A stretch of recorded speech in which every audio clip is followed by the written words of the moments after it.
We get in the truck, and I was like, all right, let's go get blown up. Hello, Joe Salter. Do you like my cowboy? His name is Sam. That was your boot camp experience. Yeah. Don't bring that on him. Anything sounds like a slur when you put you behind it. You know, one of the biggest things we say is bully journalists. I was just waiting to see where that was going. I'm like, Oh, you know where it was going. We're going to have a good time today, my friend. Say hi to Eli. He's racially ambiguous, and Brandon, his hair is fucking fabulous. And Donut, a dark joke disposition. And there's a fat electrician. Welcome to Unsubscribe. Today's Unsubscribe episode is brought to you by Booking.com. Yeah. It's in the read. From vacation rentals to hotels across the U.S., Booking.com has the ideal stay for anyone. Even those who might seem impossible to please. Whether you're booking for yourself, Your partner. Your sleep light, rise early mom. Or your high-maintenance group chat. you can find exactly what you're booking for at Booking.com. You gotta bounce. We're gonna make his face look really pretty. Oh, that's fuck. You're going to need more than a piece of paper. That's why they're drinking at home. Everyone ready? You're gonna have to do the pop. So on the count of 3, we're gonna pop this next to the microphone. Ready, everyone? 3, Little Peru 2, 1. Welcome to the Enabler Podcast. That was a cool coin That's you our- showed us, though. It's 10 days. Just immediately. The best part is 11 days from now, you get another one. Jesus Christ.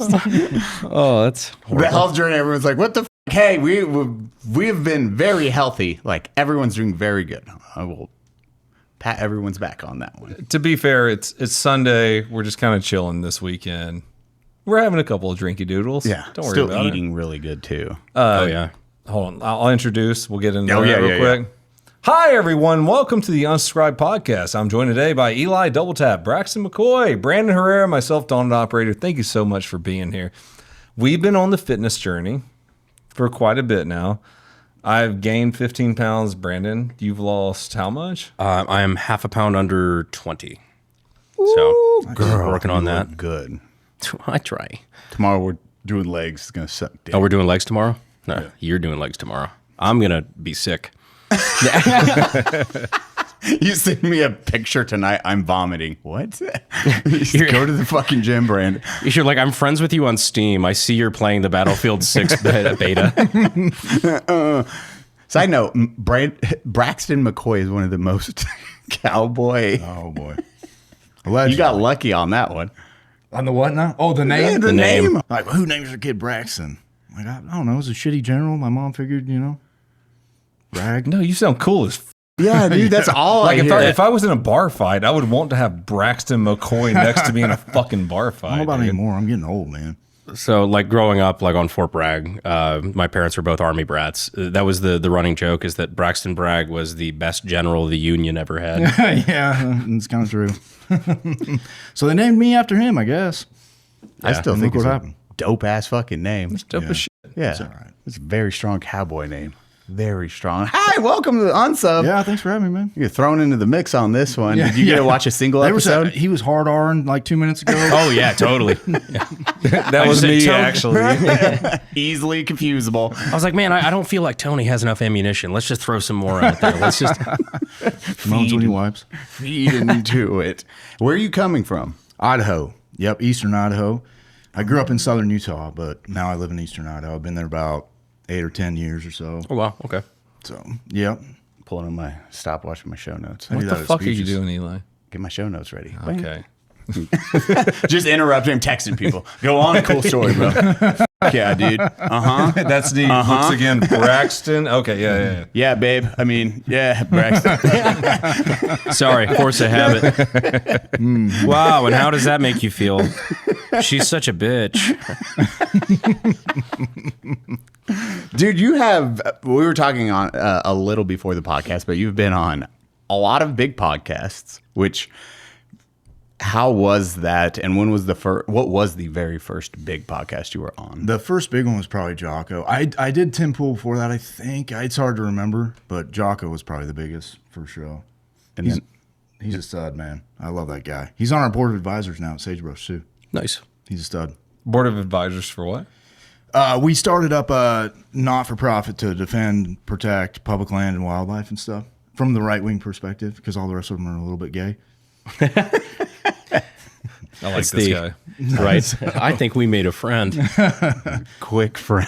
It's not the like the tree hugging. Oh, you have to protect all the wildlife. Don't harm a woodland creature. It's like no, like you can hunt and like do outdoorsy man shit on it, but like we want to protect it for future generations. Yeah, for sure. And it's like protect the cool trees with AR-10s. You know what I mean? Instead of chaining yourself to them. It's like, we'll put a fucking APC over there.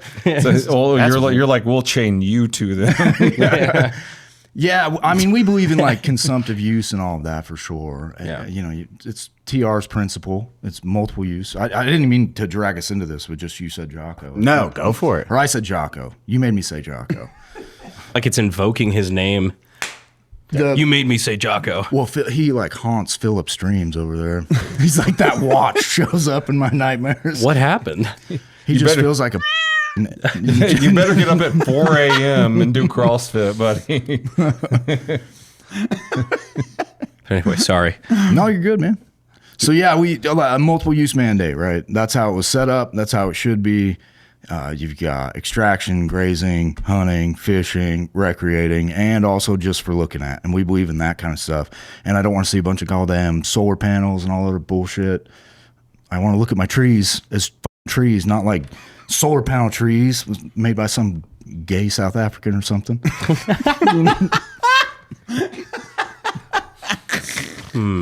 Bro, you're not gonna. I don't know if I should. He's got a harem of 14 test tube chicks. What are we talking about here? Not speaking. This is not speaking for the campaign. I'm on my own over here. Now I was thinking, I was like, wow, now endorse Brandon. It's like this feels a little pointed somehow. No, it was a lot of people. I'll rewind. I didn't know what to level. Brandon, this morning you were talking about the different ways they show it or get it across to try to manipulate. Hey, look what they're doing. They're just giving it all away versus, oh, actually, it is actually researched before. Hey, this plot of land we actually can get rid of versus this one not so much, right? And so before I say what I'm about to say, let me make it abundantly clear. Like I was against Mike Lee's amendment to the big beautiful bill that would sell off public land. I was not in favor of that. But there were a lot of people that were manipulating it, and I don't like, whether it's left, right, agree, disagree, I don't like the manipulation of data to try to convince people of things. And like there were a lot of maps that were being shared around, like this is the public land that like could be sold off in the new bill, and it would look like a third of all public land in the country. But in reality, it was like that was just the stuff that was available. In reality, I think it was like 1%. Total. It was something along those lines, like 1.3. I don't remember the exact number, but I was annoyed by the amount of maps that I was seeing on social media that made it look like, oh my God, we're selling all of fucking Utah. You know? Because they were. Well, how much were they selling? What they had done is set a floor and no ceiling. So it was like these must be sold off and then the rest to be evaluated. And there's already a process in place for this called FLPMA, the Federal Land and the beer is getting to me already. Federal Land Management and Policy Act, 72.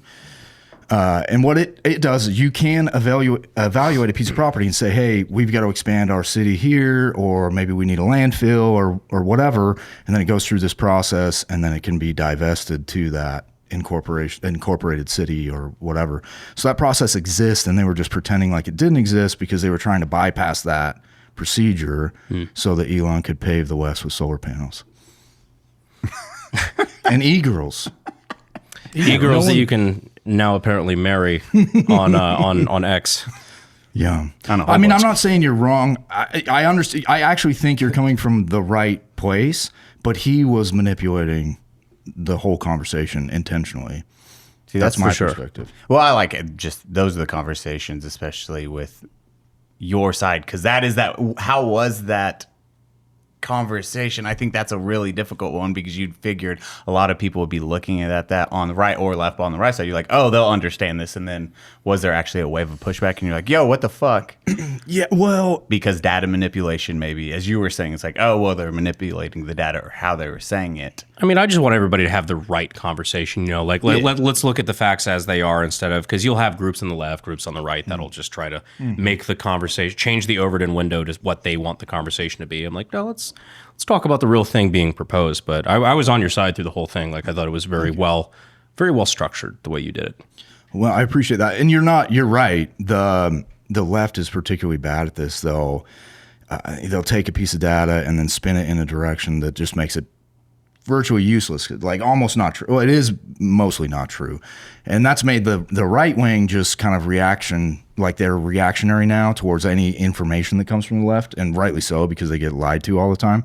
So it makes it difficult to have the conversation like, actually, hey man, this is what they're aiming at. And plus you got to be a goddamn nerd to even know all this stuff. There's so many acts involved. They go back to 1872, 1890, 1860. Like, you got to get way in the weeds, and no one wants to do that.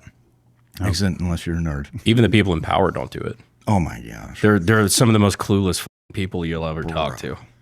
Like, there's like 4 state politicians in my state that have ever read our Constitution. Like, and I'm talking about a state constitution. It's like, dude, homework, man. Also, I loved you in 1923.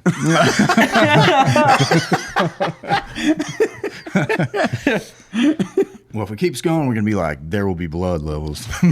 Oh, Be like the Bill the Butcher or some shit. I'm just kidding, feds. Jesus Christ. no, he's not. You can't even joke anymore. One of us. One of Mike Lee hit squads to show up in Idaho. Fucking black helicopters in round pen. You're like, I can't even joke about the things I really believe anymore. Yeah, speaking of the border. No, it's just, who was the president that did the most for it? Like, conservation would have been Roosevelt, right? Yeah, the most was TR for sure. Yeah. Yeah. And he really fought for that. He actually introduced a lot of the, like, hey, I forget what was happening at that time. We're like, hey, just ripping up forest, ripping up woods. And then he was the one that put a stop. Wasn't it? Yellowstone was like the starting point for everything, correct? Yeah. Yellowstone, well, yes. In a broad spectrum, I would say yes. The other cool guy that never gets credit is PONCHO.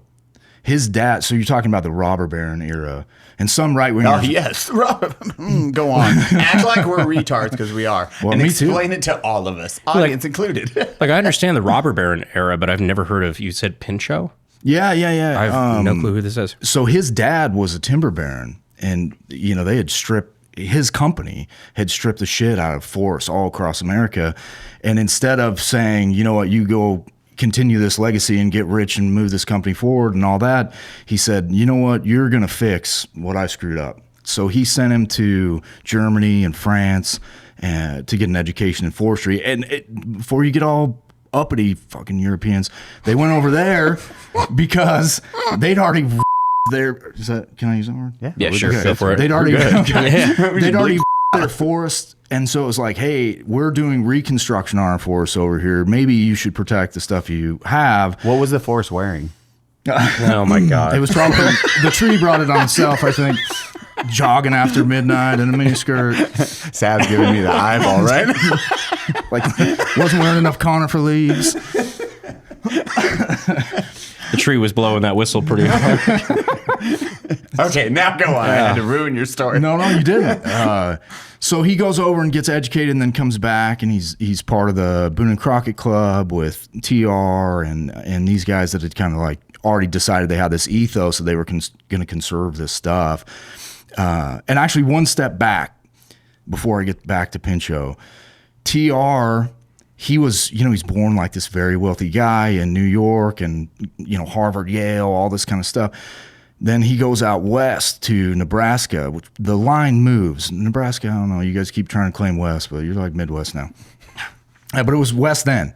So he comes out and he goes on this buffalo hunt, and he kills this buffalo. It's like this big, long, arduous thing, all spare you. But he finally kills this buffalo. Go into it. We love this one thing the podcast loves is fucking history lessons. Okay. And right Autism now you're deep- telling deep them very dives. well, so I am fully involved into this. So he finally whacks this buffalo after he's like sleeping outside in the rain, and the guides were all really impressed because they thought he was like this blind, rich nerd from New York, and he kind of was blind and rich, but he wasn't this nerd. He was tough, and he wanted to like get this stuff done.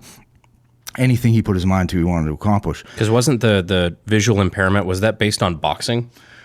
He was kind of blind anyway, but he was asthmatic as a kid, and then he always said when he started boxing at Harvard that cured, his asthma. I don't know if I'm a doctor, so I think that's true. And then he did take one really hard hit in the military. It made it worse for sure. Yep, and that's when he's like, that's the one that fucked me up, and that's when he got into judo, if I do remember right. Really? Huh. I think that's correct. I can't remember for sure, but I'm just going to go with it. I'm vibing. I'm concluding over here. I think that's right. So he's out there, and he was kind of famously a bad shot because he couldn't see worth a shit. And he finally whacks a buffalo, and then he comes back and he's talking to the guides, and they're impressed that he was just tough enough to sleep outside and all that kind of thing. And then the guide is explaining to him, like, there's almost no buffalo left, man. And he has this moment where he realizes, like, holy shit, I might have killed the last buffalo, because he only saw one damn buffalo the whole time. No shit. So for me, I think that's the start of his realization. Like his conservation ethos begins there, and then he ends up going back to New York and going on with life. And then his wife and mother die on the same day, so he goes back out west, buys this cattle ranch, and starts like learning how to be a cowboy. And there's a whole bunch of crap in there, like gunfights and all sorts of shit. But we'd be here for 5 hours if I did that. Yeah. That wall of buffalo skulls is wild because, to your story, they wiped out. They did. 98% of all, but it was If a the wild editor could number. put that up on the screen Yeah. too, like that's an incredible visual representation of. And it wasn't just buffalo; it was elk, antelope, mule deer. They were killing it. Bighorns, mountain goats. They were just whacking everything. But buffalo are the most famous. Brandon, what kind of shirt is that? I'm glad you asked, Eli. This is a poncho. Brandon and I actually wear poncho so much, we constantly end up wearing the same nice poncho shirt. Good thing nobody's ever pointed that out before. Now, if you guys have ever seen one of our live shows or this podcast in general, you'll see Brandon and I wearing these incredibly comfortable, great-looking shirts all the time. Finn, pull it up with pictures. They're literally always wearing the same shirt. I got turned on a poncho like a year ago. Been wearing them ever since. Personally prefer, I think this is the Western because it's got the pearl snaps. Because it's hot in Texas and I like something breathable. Here's the thing I find really cool. Brandon, do the glasses trick. So ponchos have this neat little thing in the pocket where you just take your glasses. No, the other one. Be more specific. Who gives a shit about that? All right. Watch everyone. So if you got fat fingers and you smudge your glasses all the time, the bottom of the shirt actually acts, it has like a microfiber so you can clean your glasses. I make him clean my phones. He does. I like the hidden little pocket on the breast. Wait, what? Right over here. Got a little zipper pocket. I didn't even know about that one. Is that where you hold Cody's heart? And his drugs. Things you might need to know. Poncho has put a lot of thought and detail into each one of their shirts. Oh, holy They're soft. They're really soft. Yo, what? That's my one thing is fucking fabric sensitivity. I don't wear uncomfortable shirts. This is comfy as That's why we wear them all the time. So Poncho's got a bunch of great styles. The original, Western, denim, and ultralight. If you're looking for the perfect shirt, something breathable, and stands out in a good way, give Poncho a try. Go to ponchooutdoors.com/unsub and get $10 off your first order. That's PONCHO outdoors.com/unsub. While we're talking about elk, do you know what this asshole carried up a mountain to hunt a f***ing elk? If it's too heavy, if it's too heavy of a rifle, don't say that I on don't there. know. Brandon, what did you take up a mountain to hunt an elk with? Look, I didn't want to go they had all these super lightweight. And they're like, oh, do you want to borrow my 4-pound 6.5 Creedmoor? I'm like, no, I'll carry something I actually want to use. So So I had a Scar 20S. That's like cool. Actually. the heavier DMR version of the Scar in 6.5 that I was just like, man, you know what? This is an actual rifle that I will use for other stuff. And I'm like, I just want to, if I'm going to take something with it, or if I want to take like an elk or something, like I want to take it with something that I actually will use, like one of the 5 guns I use for real world shit. Sure. And I started regretting that about 8 hours into the first day. So we're going over mountains for days, and you're like, "This is heavy." I'm like, yeah, I know, asshole. In a place that we're used to like sea level elevation. Yeah, and we're up in Deseret. Yeah, Deseret, Utah. Yeah, I think that's about like I think you started about 5 right there. And then you're just climbing from there. Just dying. I was like, why the fuck did you bring that home? With a scar. And what's funny is that like because I was expecting to have to take like a 200, 300, 400 yard shot eventually. And the shot that I ended up taking him, because I brought 2 guns. I brought the Scar 20S, and then I brought my lever 4570 if it was within closer range. Mm-hmm. And ended up the day that I took mine, the shot was within 50 yards. Yep. So I absolutely did not need 6.5. Thank God you had that 20-pound gun though. Yeah. Fuck. And loved it. Yeah, the gun plus the optic plus the ammo, it was fun. Oh, yeah. That was a good time though. It was a fucking great time. 10-round mag? So we carried? Yeah, I think I had a 10. I'll just strip that bitch down to nothing. I wanted to brought. I'm like, this is heavy. Get rid of it altogether. I clearly, it was not a weight saving loadout. No. So you had FDR, or yeah, he went, not FDR, but Roosevelt went on. FDR was not doing much hiking. Yeah. No. His little wheel. He's just rolling down. He's like, guys, watch it. It's fun on the way down. Sucks on the way Editor, up. can we get some sort of ChatGPT grok image of FDR in the wilderness doing hiking? The mobility wheelchair with the tracks on the side of it. Tank treads. It's still handheld. It's manual at that time. Oh, fuck. But so he had this come to Jesus moment with, oh, shit, I have maybe killed the last buffalo. Now I want to actually get into conservation. I think that's what started it. So it kind of came years later where he really started pushing on it. But I think that's where it began. At least the thinking about it in the correct way started there. There was this, the Americans came over here from Britain and other places in Europe, and they had like stripped everything, like we talked about earlier. They had stripped that entire continent over generations and generations.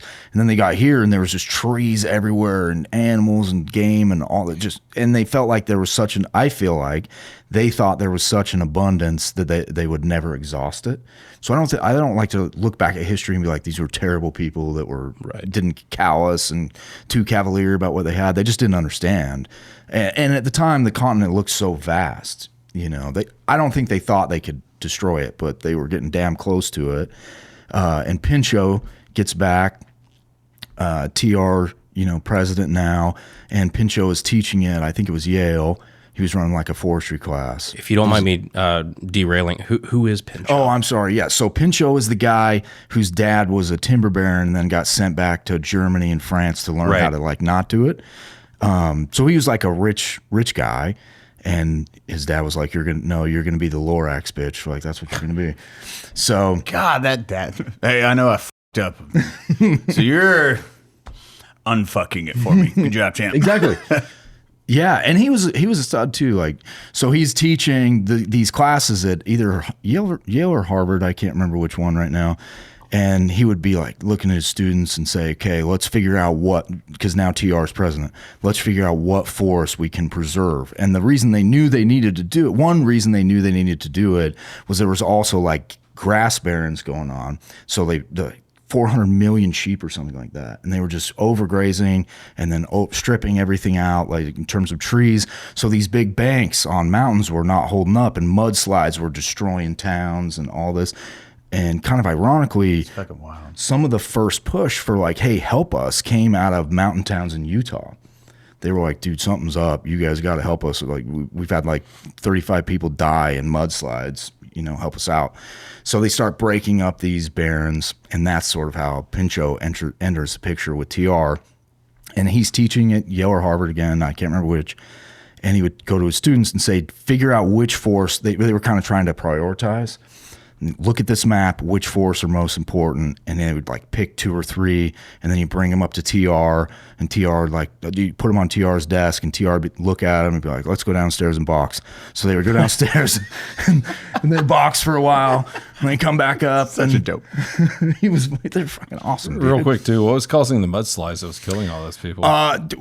In ecological terms, like the roots the roots of the trees are helping hold the dirt onto the mountain, and then the roots of the grass are helping as well. So when you kill both, it just becomes like a mudslide hell. There's nothing to keep the bank from eroding, or the slide or the mountainside from eroding. There's no structure to it. Yeah, exactly. All this stuff kind of works together.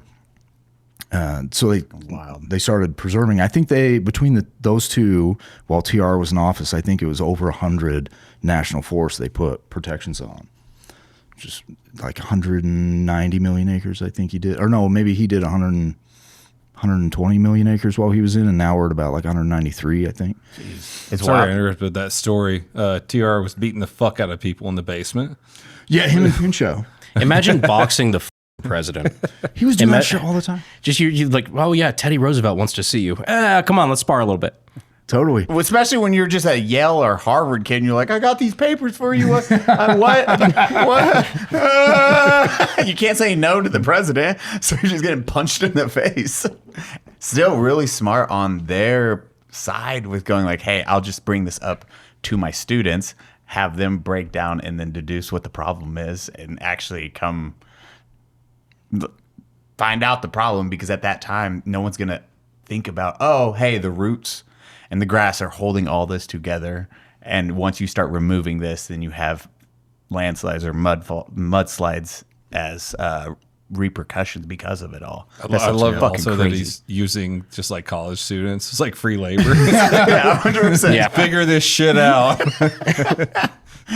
Figure out why people are dying. Thank you. Okay. Also, I'm going to punch you in the face when you come back. That would be funny. You could tell which staffers Teddy probably liked and didn't like by whether they would fight him. Get in the ring. Yeah. Whether it was light sparring or I just come back with me with another bad fucking idea. One black guy, 2 black guys. Oh, he really don't like you, dog. Yeah. Oh, we need to present another quarterly financial report to TR. I don't wanna.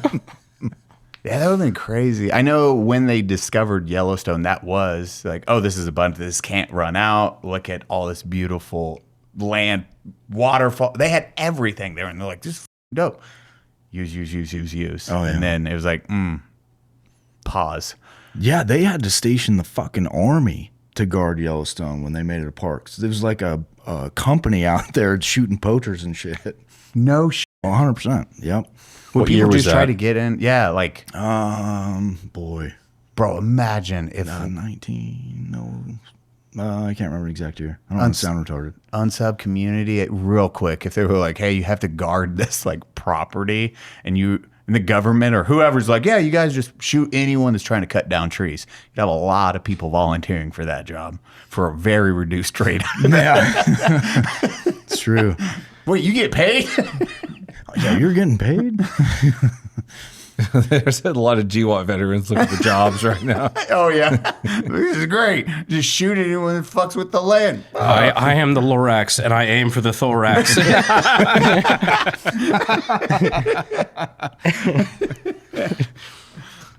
Yeah, so you were in the military. What year did you join? When did that whole journey begin before we get to the fun part of your military career?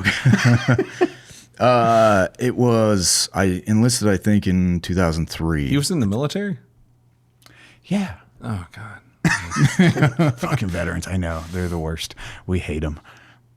Apparently. Brandon's one of the biggest veterans we know. God damn it. It's like Charlie. I was fucking about earlier. I walked up to him and was like, heard you had a surgery or something. Sorry, what happened? So 2003, you joined. Yeah. Army? Army Guard, Utah Guard. Okay. I didn't go. understand what I was doing at the time, but I kind of growing up, I was like, a little sort of a horse ranch kid, riding bulls and shit, and chasing girls and doing too much Copenhagen, that kind of thing, and bush lights, and and so I kind of did. I didn't really. I thought I would just keep riding bulls and colts forever. I didn't understand. I kind of wanted to be in the military, but if there was no war, I didn't understand the purpose of it. And then 9/11 happened. I was junior in high school. And I was like sloughing school like I always did, sitting at my cousin's. And they're like, hey, school's canceled. I'm like, fucking sweet. I'm not going to get an absent for this one. And then we turn on the TV and it's like, oh, maybe not so sweet. And from that moment, I was like, all right, I'm going now. So I did it wasn't fully delayed entry. It was like early enlistment or something. Yeah. So like while I was still in school, I just enlisted, and then I left right after high school, went and got trained up, and I went to Benning, and then came back. Infantry? No, I wasn't, but I went to Benning. You. I know, dude. You have no idea. My recruiter, this fucking guy. I love it when people, dude. When you have to go to Benning and you're not infantry, you got. Wait, like every single military person we brought on here has been fucked by their recruiter. Right? Oh, I just love even after 20 plus years, you're like this guy. It's like 20 years in a divorce, and I'm like, that motherfucker. Didn't even get a Dodge Challenger. Dude, he shows me like this high-speed recruiting video, Oh, yeah. Like fucking haloing and shit. Yeah, the Rangers just like. Yeah, exactly. Yeah. SF everything. I'm like, bro, this looks badass. And he's like, you think you're pretty tough, And I was like, yeah, all right. He's like, you think you carry an extra like 10 pounds? I'm like, yeah, man, who can? What are these guys or something? He's like, all right, if you can carry a radio, you can get this enlistment bonus. It was like $6,000 or something. Yeah. It was not great. He went as far. This motherfucker went as far. $6,000 bonus, dude, during time of war. You could have done infantry and got like 12 to 20 for a 3-year contract. Dude, I was so mad. Freaking. He went as far. I went to MEPS. He made me do he had me get an airborne physical. I was like, oh, sweet, man. Like I'm going to be able to jump out of planes and shit.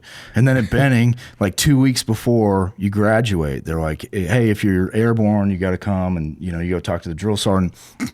I get in there. He's like, what the fuck are you doing in here? I was like, I mean, I'm going airborne. He's like, the fuck you are? He's like, you ain't got no airborne in your shit, man. Get the fuck out of here. So. Oh, wow. You're a recruiter, just. Oh, yeah. He got an award, though. I bet. It's like, got this plaque, enlisted the most guys, I'm still mad at you, Matt. On a first name basis with this motherfucker. You don't know. Like, Benning is if you're infantry, like 99% of the time, that's the only time you go to Benning. A lot of times, if you're any other MOS, you'll go to Jackson or Sill, a whole bunch of different areas you can go instead of Benning. Benning, especially early 2000s or before, that's infantry training. That is not the fun drill sergeants. It's not the not fun basic training. And then when it's like, hey, bud, you're going to radio. What? Dude, well, it gets even worse. You're waking up every morning screaming infantry, running around and shit. I thought I was going to do the infantryman's creed too. Oh, yeah. You're like, man, I'm not. That's what I wanted. I thought I was going to be infantry. And then I get done and graduate, and they're like, hey, you got to go to Fort Gordon. I don't even know what that is. It's like calm shit. Where is that at? Augusta. No shit. And they were like, were your drill sergeants really confused too? No, they just thought I was retarded. They're like, bro, you didn't read this shit? Like, hell no, I didn't read this shit, man. Yeah. Oh, I love this story so far. This is like your nightmare scenario of everything going wrong, and it just happened to you. Thankfully, your military career went really stellar. I'm sure. Yeah, it got a lot better. You had to go to like double MEPS. They had to finger your butthole twice as hard. Yeah, it's like, What the fuck, man? yeah, it was dumb. Not even infantry. That's what I wanted. That's what pissed me off. So you did your You're training. not even a doctor. Today's Unsubscribe episode is brought to you by Booking.com. Booking.yeah. Cody, how much do we have to travel? We travel a lot. Actually, with the live tours, we use Booking.com to set up everything as we go on this next journey of life.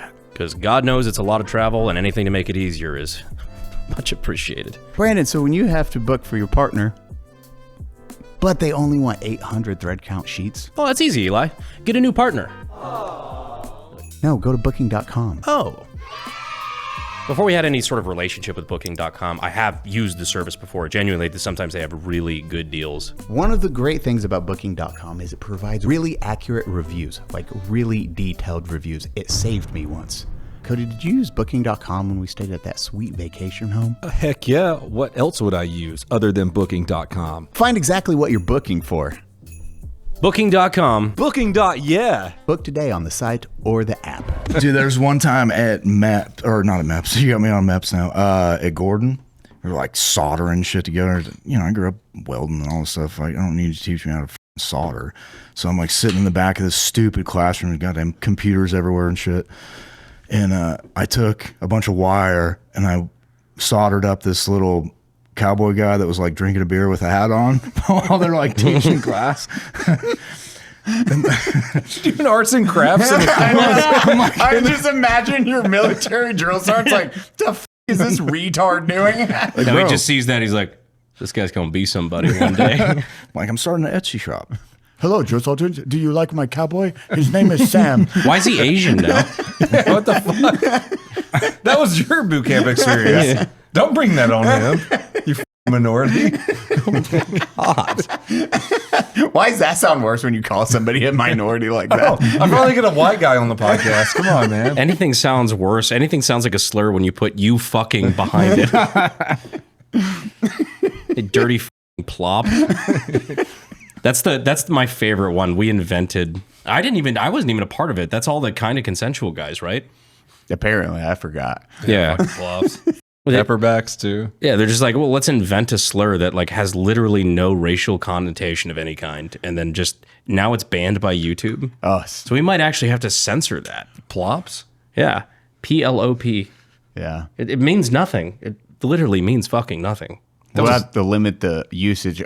Actually, we're just gonna have to figure out if this gets demonetized from that word. We'll have to figure out, like, ask our YouTube rep. Yeah. Like, did we accidentally just make a new fucking word that YouTube doesn't allow?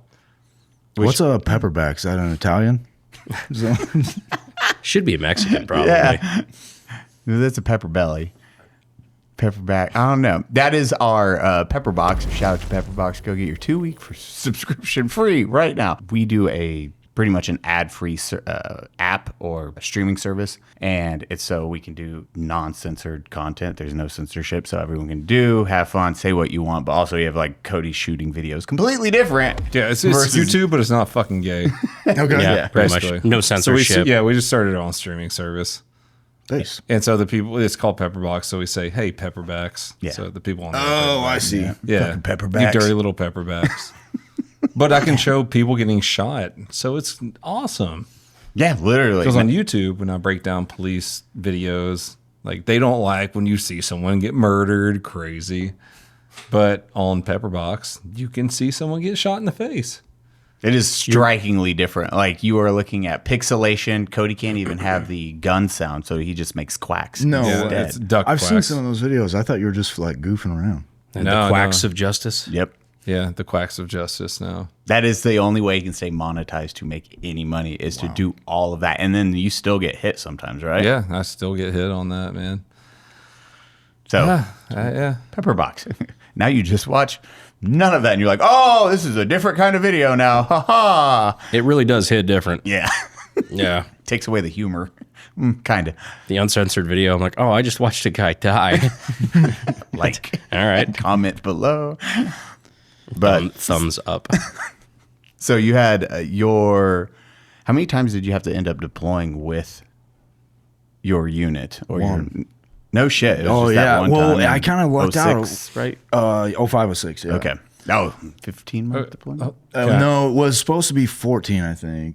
So you thought you were you were with the infantry guys, and then you got deployed as like, what was your job going out there when you got deployed? PSD stuff, personal security detail stuff. Okay. It kind of worked out because I got back to my unit and I absolutely hated my MOS. It was the absolute gayest shit ever, dude. It's like all these nerds talking about numbers and putting fucking antennas up. Numbers, dude. Especially coming from you're like, I'm a cowboy shit, riding bulls. And then you thinking, this is what I'm going to do. This is why I went to war. And then they just rob that. They're like, you're a radio guy now. Dude, I didn't go to war to like listen to people talk on a fucking radio. I'm like, I'm here to shoot people, man. so it kind of worked out. They're gonna be like, it's sociopath, whatever. So I get back to my unit and it was gay, but I had a cool, like my section chief was cool, and this deployment with this other unit was coming up, and they needed like a PSD team. So he's like, you got decent PT scores and all this stuff. You shoot all right. See if you can get on that. So I went and put a packet in or whatever and they put me on the PSD team. I was like, so I got to at least do something. You're attached to, so PSD, if you're in the military, every battalion is going to have that. Usually it's for a sergeant major, major, colonel, lieutenant colonel. You will have a team with you, just a squad that rolls with you. So if you're doing dismounted patrols, whatever, they're your... What's PSD stand for? Private security detail. Oh, okay, cool. Is there anybody that you were on that team for that like your job was to protect that was actually like just like neat? Like anybody of note that stands out? It's going to be a random sergeant major.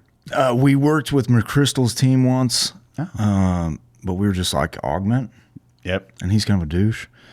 But all of his guys had pearl-handled 1911s. That's that's cool as fuck.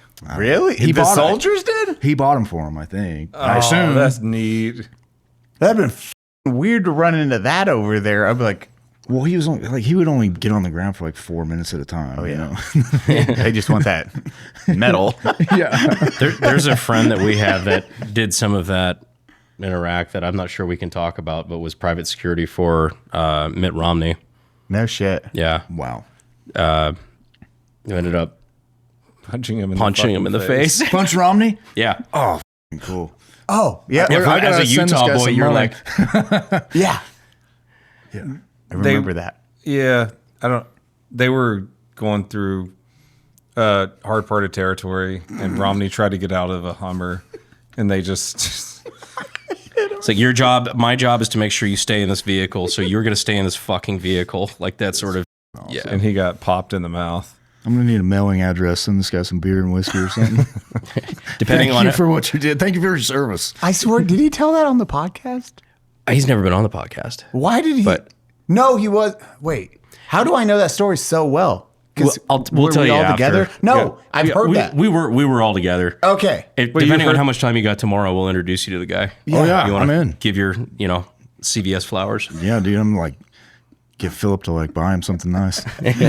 Thank you, sir. You're an American hero. Cool story. No, you don't want to give too many details, on this, Oh, that, or yeah. the other. But like, yeah, it's very, very funny story. It was it was a like a highfalutin congressman type person. Senator. Yeah, senator. Sorry, he wanted to get out the Humvee during an incident. They're like, no, don't do it, don't do it, don't do it. Our boy made sure that didn't happen. Which imagine like receiving contact and thinking like, oh, I want to jump out of the bulletproof vehicle. Bro. Yeah, You had the weird. whole- I've never done that. Yeah. Dismount left, action right. Well, but imagine you have no gun and your only job is don't get killed. Yeah, that is the one I'd be like, I'm going to stay inside this. Tink, tink, tink. Nah, we're not going out there. These soldiers got it. Let them do their job. The dumbest ones are journalists every time. Oh, yeah. In keeping with tradition. Journalists being dumb? Fuck. Oh my God. You got like one tagging along, and then something happens, and they're like trying to get out, take a picture or something. You're like, are you fucking retarded? Their vest is like open, and their helmet's not even on. You're like, yeah, man, get back. One in of the truck. biggest things we say is bully journalists. Oh yeah, Like always bully journalists. I actually They're have the that dumbest tattooed on fucking me. people. You have that, you have that tattooed on No, you? I don't. Oh, I was Just like, saying that's shit. dope as shit. He is one of us. I do hate them. There's a couple of journalists that are like actually shockingly, refreshingly good at their field, right? Like the real guys that want to tell the real story and actually have morals and guidelines. I would guess less than 10%. Oh, for sure. I'm talking like 1%. Yeah, 90+% are just some of the worst people you'll ever spend time around.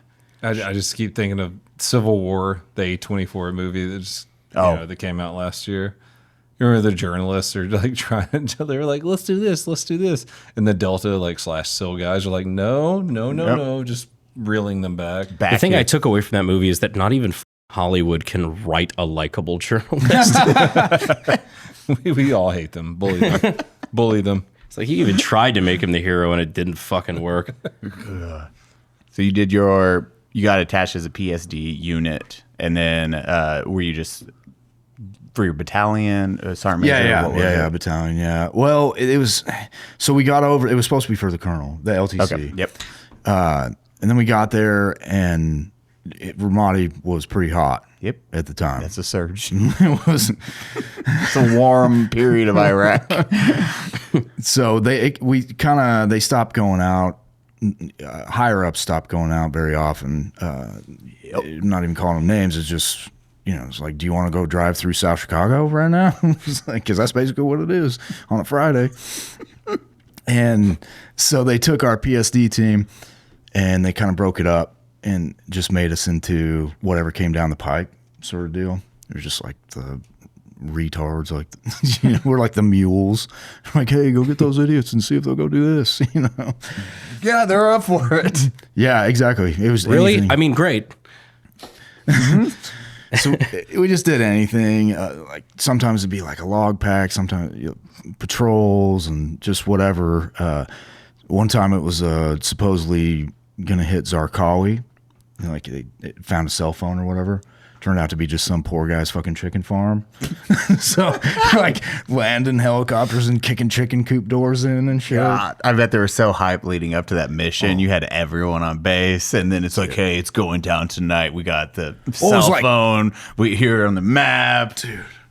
Yeah, it was retarded. We get there, and then everyone's like the, people want to be a hero, so the 7s and above are like really trying to take it serious, and everyone else is like, bro, this is a chicken farm. like Zarqawi is not chilling at this chicken farm, dude.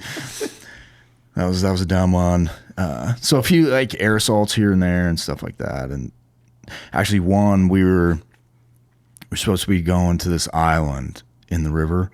There's like weapons caches, Oh, no shit. and they'd found, and we're like, hey, we're gonna go hit this.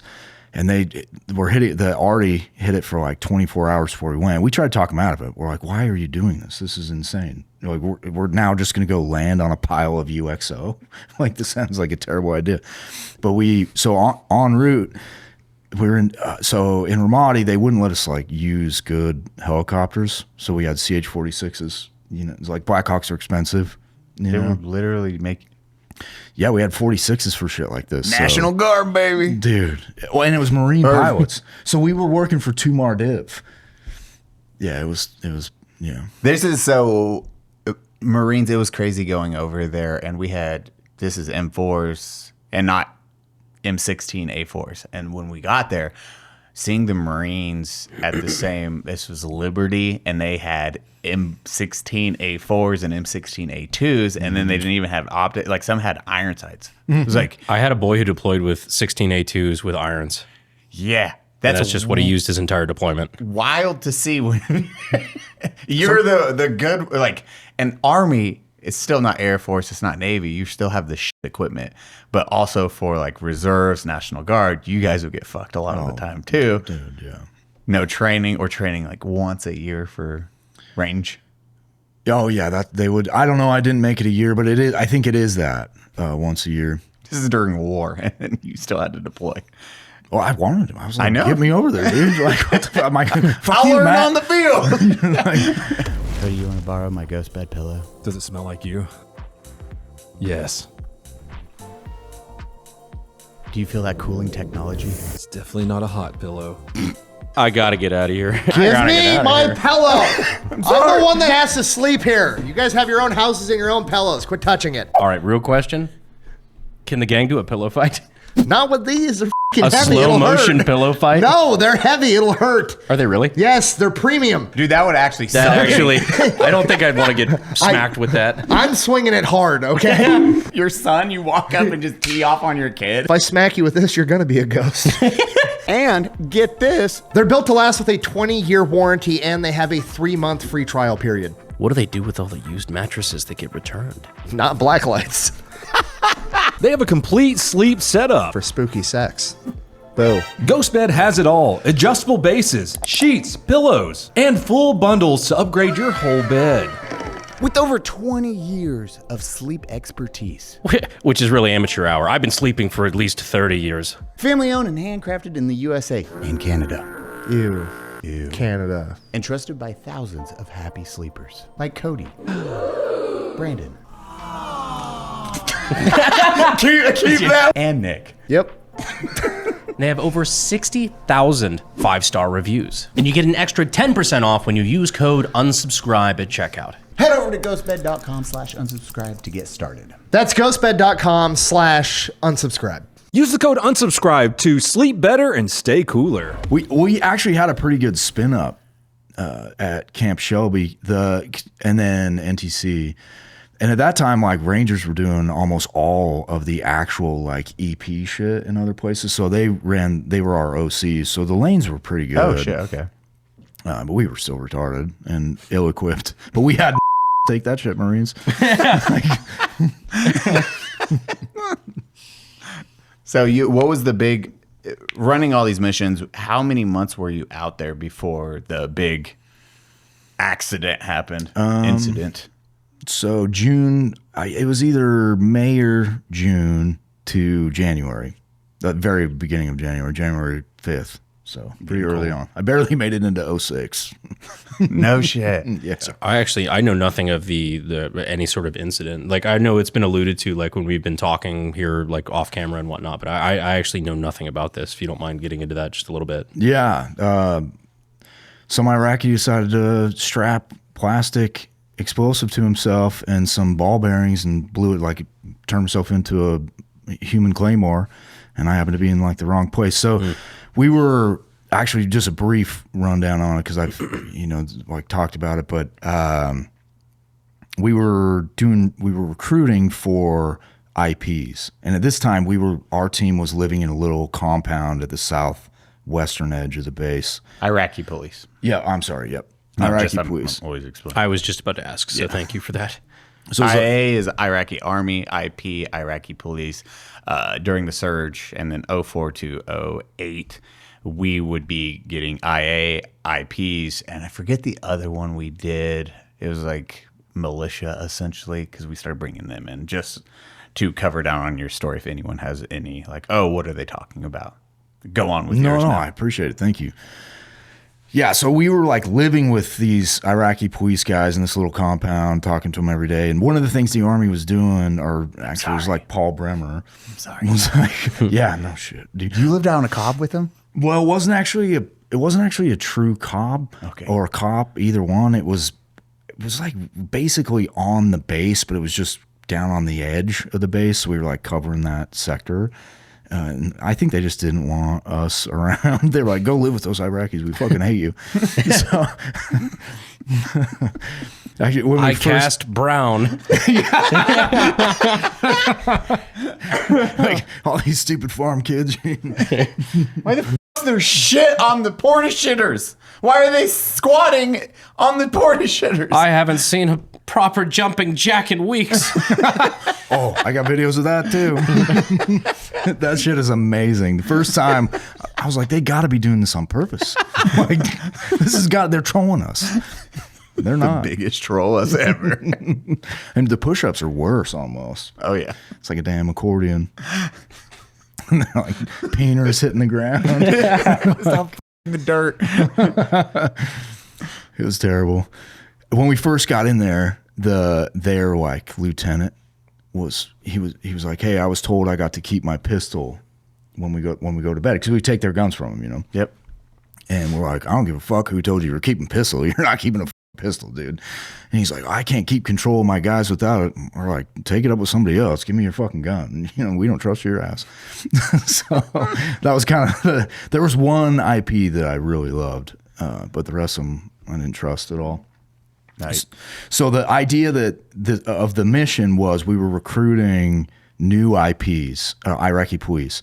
And we had like 330 slots or something to go to a different Middle Eastern country, not the one you guys are thinking, a different one. And they would get trained up there and then come back. So, Paul Bremer was doing all kind of dumb shit. And we had like Shia police and Sunni police and shit. It was just bad. So we were recruiting people from Ramadi. Hey, come clean up your own town.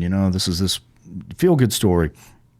Well, it was supposed to be a 3-day mission, and I think it was the end of the first day we had already filled every slot for, to go get trained.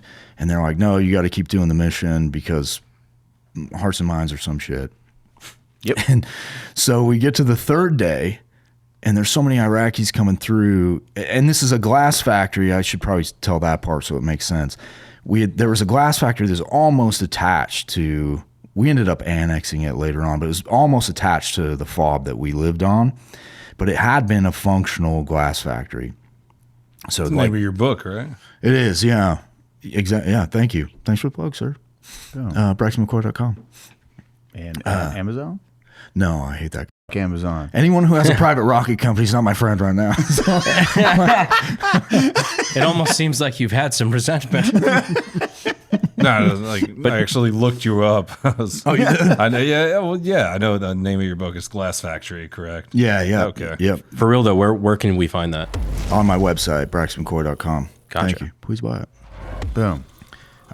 It go into a lot more, and it's not a war book, I would say, since we're talking about this. It's more about healing after getting wounded, and I think it's related. I tried to write something that was relatable to people and was reflective of what I was actually seeing happen to my friends when they got home. Good. Because I didn't feel like that book was out there. Everything was just, this is how I won this medal, and and no one was talking about, I got 14 DUIs, and like I didn't get 14. My war story. Yeah, only 13. It's fine. Yeah, just one. Yeah. Billings, Montana. What happened in the last factory, buddy? Have a DUI medal with a fucking oak cluster. we should 4 oaks. We should make that actually. Goddamn American hero right there. That was a thing in the Navy where like if in order to be chief, you had to have fucking your DUI badge on it. And a divorce, right? Oh yeah. Divorce and a DUI. You're not a real GWAT veteran. Oh, fuck. So glass factory. Oh, okay. So this glass factory, think of like an American factory. It's basically like that. Just less safety regulations. Yeah, Hodge looking and Without OSHA. yeah, no OSHA. But it had like a wall around it, and we were using that wall. That wall had like a man gate, like a man-sized gate, and then a vehicle gate. And so we blocked the vehicle gate and then used the man gate to let people in. And then we'd wand them and, TSA them and shit. And then send them to the Marine element. I think it was P3 that was doing the actual recruitment and all that stuff. So we were just the idiot security. Dude, again, hats off to you, because that is one thing. It was like my biggest fear when seeing that idea of like checkpoints for vehicles or wanding or any of that. I was like, I hope I don't have to do a single minute of that. Dude. I would just kick down doors, do patrols. I want to be out there. I don't want to be a target where, well, I hope you're not going to clack off today. And then you have to just wand, because dude, they're just walking up and then you have to wand them. Okay, you're good. Okay, so you are a soft target. Like, they don't have to worry about anything because they can get right up to you. Mm-hmm. And then, so that's why I was always terrified of that. Same for vehicle checkpoints. Vehicle rolls up and you're just hoping it's not a V-bed so they can clack off. And they started making it where the IA's IPs would have to do them instead of soldiers, because running into issues of, hey, these guys are just going to pull up to an American soldier checkpoint, clack off, and then good to go. Which they did that really well in warfare. The movie. Yeah, oh, dude, Warfare, they fucking crushed that movie. That was- Showing like they send the Iraqis out. Yep. Yeah, exactly. If you haven't seen Warfare, No, I'm dude, not. you'll have so much PTSD from it. I was about to say, it's like, Brandon, who was telling us they were sitting there and like people, you could tell they walked out from it because they were GWAT veterans. Ethan and Techie. Yeah, Ethan and Techie were sitting there watching the Warfare movie, and they saw like other people walk out during the hardcore parts of the movie because it like kind of nails home Dude, they how gnarly it is. fucking like nailed it. Yeah. Nailed it to a T. It was mind blowing on how well they did it. A24, next level, but how they captured every part of that, especially that GWAT era and war, actually combat. I was tipped my hat to him. I was like, holy fuck, this is wild. Dude, I don't know if I want to watch it now. I'm like, I'm doing good over here. I'm in a happy spot. Dude, I still want to figure out if it was Jocko on that one part though. I know he was part of that mission. I don't know if that was him in it, but I do think that was his unit at the time. Yeah. Like I 100% want to say that was his unit. Brandon, the one SEAL that comes up and he's like, We're frogmen. We're frogmen. We gotta go. We gotta go. You don't feel pain, frogman. Come on, like fucking that, dude. hula. Come on, Sounds hula. good. Yeah. Oh, I thank you. I wouldn't think so, but I honestly I have no clue. So good though. So good. Okay, so you Was were he like shoving his watch in their face? Yeah. You see the time right now? Do you see this? I was up at 4:30. Yeah. You're Dude. bleeding out. Let's move. So It's leg day, bitch. Dude's disoriented from it. Yeah. Leg day's really funny if you Better do. see you at 3 a.m. Dude, Oh, your legs fa- on that rooftop? Good. Oh, God. my favorite God. before I like started hitting Twitter hardcore, I think my favorite tweet was to Jocko. Like this is like 7-8 years ago. I texted him, like I showed a picture of my watch. It was 2 p.m, and I had like poured some water like on my gym mats, and I was like, I'm up doing the thing, and he just replied on my tweet with no. If we actually asked our audience to go just like 1 week, everyone tagged Jocko with times late in the day.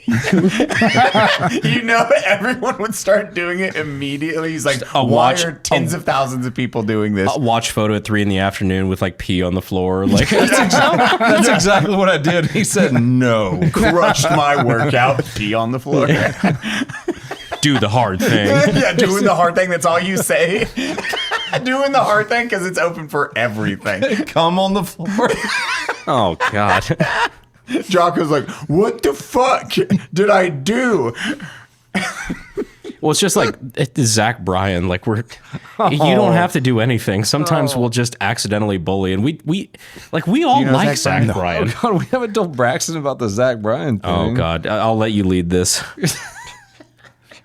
All right, we did a live show up in Austin, Texas. We sat around, we did this bullshit. We just did our live show. We're coming back. Jake, our what would you call him? Our manager, Our lawyer. our lawyer, Yeah, our lawyer. our Jake. lawyer. He's like, hey, play "Leaving Austin" by Zach Bryan. Is that what the song's called? "Leaving Austin." It's something like that. Well, I think one of us put that on, and he was trying to play like Dolly Parton and shit like that. Yeah. So We put on like "Leaving Austin" by Zach Bryan. Great song. yeah. And then we tried to turn off Zach Bryan. No, we put it on, and he was like, "Oh, Zach Bryan's gay." Never listened to Zach Bryan. Oh yeah, he says Zach Bryan's gay. So we're like, all right, play like, I don't know, 5 Dudes Coming in My Mouth by Zach Bryan, Jake. Alexa, play. Yeah. Yeah. Alexa, play like 6 Bodybuilders Pissing on My Foreskin by Zach Bryan. Could you just play that, Jake? And he got so mad. This was an entire hour, and in our defense, we were absolutely shipwrecked on the stream back. This is after a live show. We're like on a party bus on the way home. yeah, and he is getting really mad about this. Zach was. Oh, sorry, I accidentally the other triggered. guy. I triggered the Alexa. I just realized that. Playing 10 black dudes pissing on me by Zach Bryan. That's why we got Philip around, man. He's like on it. We started talking about it on Twitter one day. We started throwing out the Zach Bryan quotes like that, just like "Come in My Mouth" by Zach Bryan. Oh my gosh. Zach Yeah, Bryan played docking like Interstellar. Yeah, like that by Zach Bryan. Could you dock right in my cock like Zach Bryan? And this motherfucker, he got off Twitter. He deleted his Twitter. He did. So we talked about we talked about it. It was also in a BTS, and then on Twitter, that man made a post about a song, and then his replies were just like, "Hey, Alexa, play this," and it's hundreds of comments of that. Just those really bad. And we just did it again. Oh shit! Thanks, Philip. Thanks. Twitter. Mike Lee is a really big Zach Bryan fan.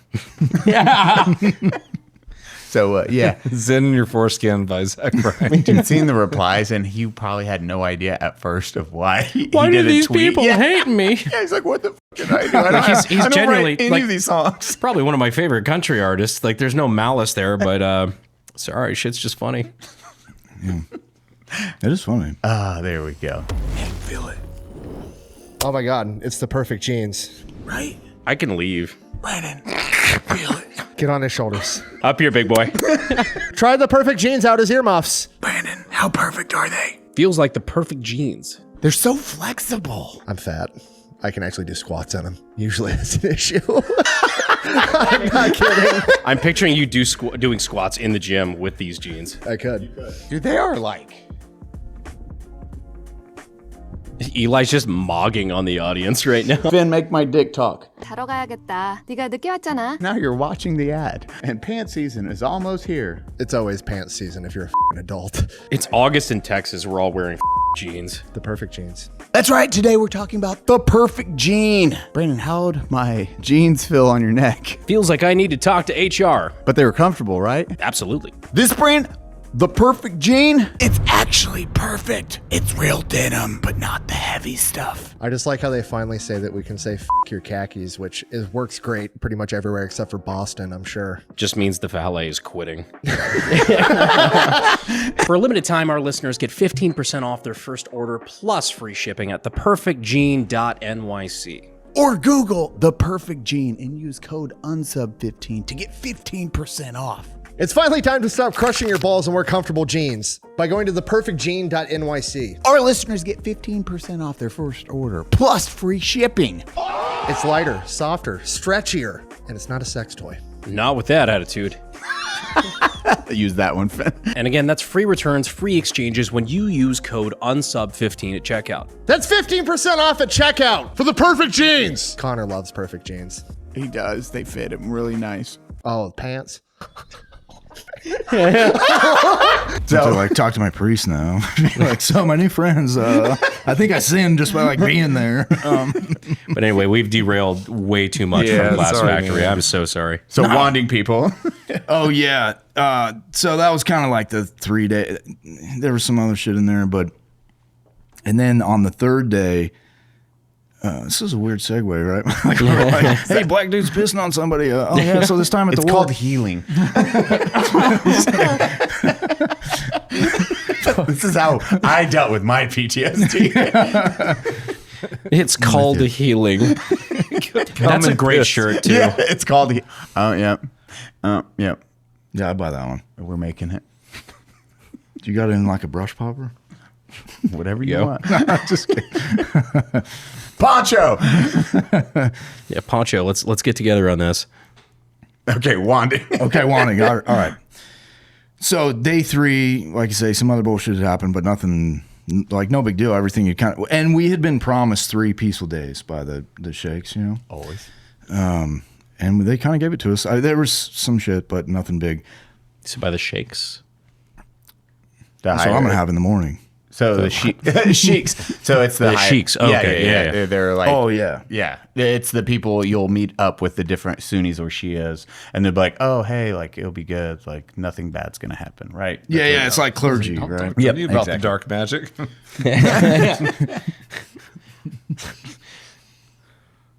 Yeah. Please tell me how you get your woman to cut your grass for you.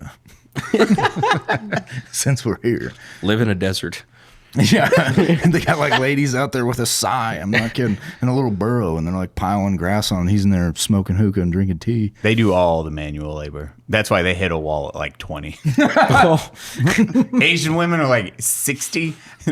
Over there, it's like, man, that's unattractive. And then it's like 20 to 21. It's like, because they are doing every bit of manual labor. They are true. carrying the heaviest shit you will ever see. And you're like, God damn. And all the kids on true. top of it. And they're like, ugh. They hit a wall at what?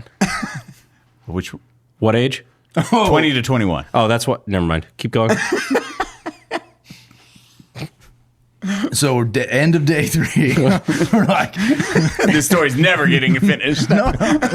Your story. fuck, dude. I was just waiting to see where that was going. I'm like, Oh, you know where it was going. Oh boy. You done synced it. You know where that was going. So end of day 3, it's like midnight, and there's still a bunch of people out there. And my first line leader, John. So at this point, I was now Bravo team leader, and he, obviously still you have a boss. And my first line leader is Alpha team leader, John. And John, we're radioing up, and we're like, hey man, it is fucking midnight. Like, we need to call it. We got to go to bed. We can't be wanting people in the dark. This is retarded. And command was like, no, get a few more through. So he just took it upon himself. I don't know if I've ever told this publicly before, but he just took it upon himself, and he goes out there. He's like, you guys get the out of here, dude. We're done, and sent him off. And then we left, and then told them what we had done. Like, yeah, we told these guys to go home. So then they say, hey, well, you've got to do another day, because these people, they feel like they didn't get their opportunity. We're like, bro, they don't have an opportunity. That opportunity's already gone. Well, they don't know that, We didn't tell them who got picked, blah, blah, blah. So hearts and minds bullshit. So they go, we got to do one more day. So 4th day now of what was supposed to be a three-day mission, and we'd only been promised 3 peaceful days. So we go to S2 in the morning, the intel guys in the morning for a brief. And the intel guys say, hey, be on the lookout for a V-bed. We've got intel, you're going to get hit with a V-bed. And we're just like, what the f*** are we doing? It's a white pickup truck. Which one? Make Toyota. Oh. Yeah, dude. For This- real. They do say that kind of shit. Yeah. And what's crazy is Driver profile. Brown. Dope. Dude, he's got a pointy chin. I can't believe still like they were wanding until after at night. They're making you wand at night is wild. I was wondering, just- because there was a certain part in that story where you're just like, taking Dude, it yeah, back. like anything after night. I don't know, like they were on lockdown. It's like, oh, it's getting nighttime. Oh, They would just that go was in. That's cool. why I'm like, what the fuck? We also had that, but I think the theory was these people were already there. They've been under Overwatch for a while, I guess. Anyway, so 4th day, we get told we're going to get hit with a V-bed. And we're like, all right. We get in the truck, dude. And I was like, all right, let's go get fucking blown up because we know how this is going to go. And we ride the truck through the base or whatever and get there. And we get to the man gate, and there's like 1,000 Iraqis lined up already at the gate. And these are not punctual people. So we know, we know already, like something is, something's wrong, So we radio up and we're like, hey, this is bad. These people, they shouldn't be here like this, whatever. And they're like, Roger, continue mission. That's not a verbatim quote, but that's essentially what we got told. And so John and I go up to the gate and we're like looking. We already set up our security positions and blocking positions and stuff. And then we go up to the gate and we're looking. And I was like, dude, I don't want to put my guys out there. This is insane. This is just a terrible idea. And he feels exactly the same. And he's the boss, obviously. And he says, all right, yeah, we'll go out there. I said, all right, works for me. And so we get our interpreter, who we called Carlos, because he looked like he was from Juarez. Even though he was from like southern Iraq. Mexican looking motherfucker. San Antonio guy. I'll find a picture and show you. I don't want it to be on the internet in case he's still alive, Yeah. And we're like, hey, Carlos, we're going out here and we're going to start asking questions and see what's up. So we go out, start asking questions, try to keep this fast. And, you know, it's like, why are you here right now? You know, and the answers are, oh, either my cleric told me to be here or I just wanted the best chance of the job, basically. And I mean, neither one of these are actually good answers, you know? Like, I don't believe you. And then this dude comes up and he starts tapping on my shoulder. He's like pretty frantic. And I don't know what he's saying. Like I knew some words, but they were not friendly words. So I have no idea what he's hollering at me in Arabic, you know? And I'm like, Carlos, translate this. Like, tell me what's up. And he's like, he says he sees a grenade with wires. And I'm like, oh, fuck. So we got a tripwire out here somewhere? I mean, that's where my brain went. And so we had, at that time, we had like the prick radios for, you know, comms. And then our team had an internal system. So you could like push the button here and just talk only to your team, so you could like play those games that you're not supposed to play, like, Yep. you know, like when you're like Hillary Clinton, you know what I mean? And that's not a Fed thing; it's a different. It's a toy. We want to know if you would marry Hillary Clinton. Is that game? So like internal comms, we were like, hey, don't come out here. We don't know what you think. There's tripwire, so on. And then this semi truck crashes through our concertina wire on the eastern perimeter we'd set up. And of course, everyone's thinking, holy shit, that's a big ass V-bed. Like, this is going to be bad. Massive V-bed. Did you get lit up instant? Oh, yeah. So everyone, including an Abrams, but not with a main gun. Okay. Yeah. Which would have been badass, but it didn't. Fucking dope. We're like, send it, dude. So everyone's, you know, now we've got that situation to deal with. And Iraqis are running around all over the place. And John's like, do you want to take the truck or the crowd? And I was like, I'll take the crowd. You go get the truck. And then we got some help from Colonel Mack and his PSD team came out trying to like round these Iraqis back up. And then a couple of dog handlers, Sergeant Can and Jesse was his first name, I think. He came out and we had their dogs, you know, trying to get this crowd under control. And we were putting them in lines and we needed to have, like, do you have a government issued ID? Do you not have a government issued ID? Do you have a government issued ID and you are a former Ba'athist? Because if you are, then we'll just fake it, you know? Yeah. So we were doing that. And then I'm like, my medic was a former 82nd guy on the infantry side. And he's, you know, sitting in the gun. He's like, let me out there. You know, he's getting pissed. So I'm talking to him and I'm like, no, stay in there. We're good. And then I hear, like, looking over the brim of my K-pot, I see this dog growling and it's got this dude's arm in his mouth. And all of a sudden it's just like two white flashes.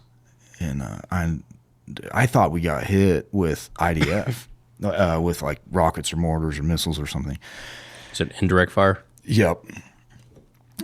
Yeah, not that country that everyone likes to talk about. Well, just making jokes. Also, the K-pot is definitely you're getting f***ed on equipment too. You're like, I had a K-pot. I'm like, no, Mitch's even. Yeah, they just dude. really screwed you over Yeah. on all equipment. At Yeah, that we point. were. What was that? but Mitch was like, that's the thing you wanted at the time? Oh yeah, Mitch Oh. was the night. Like he had to have a K-pot. Sucked.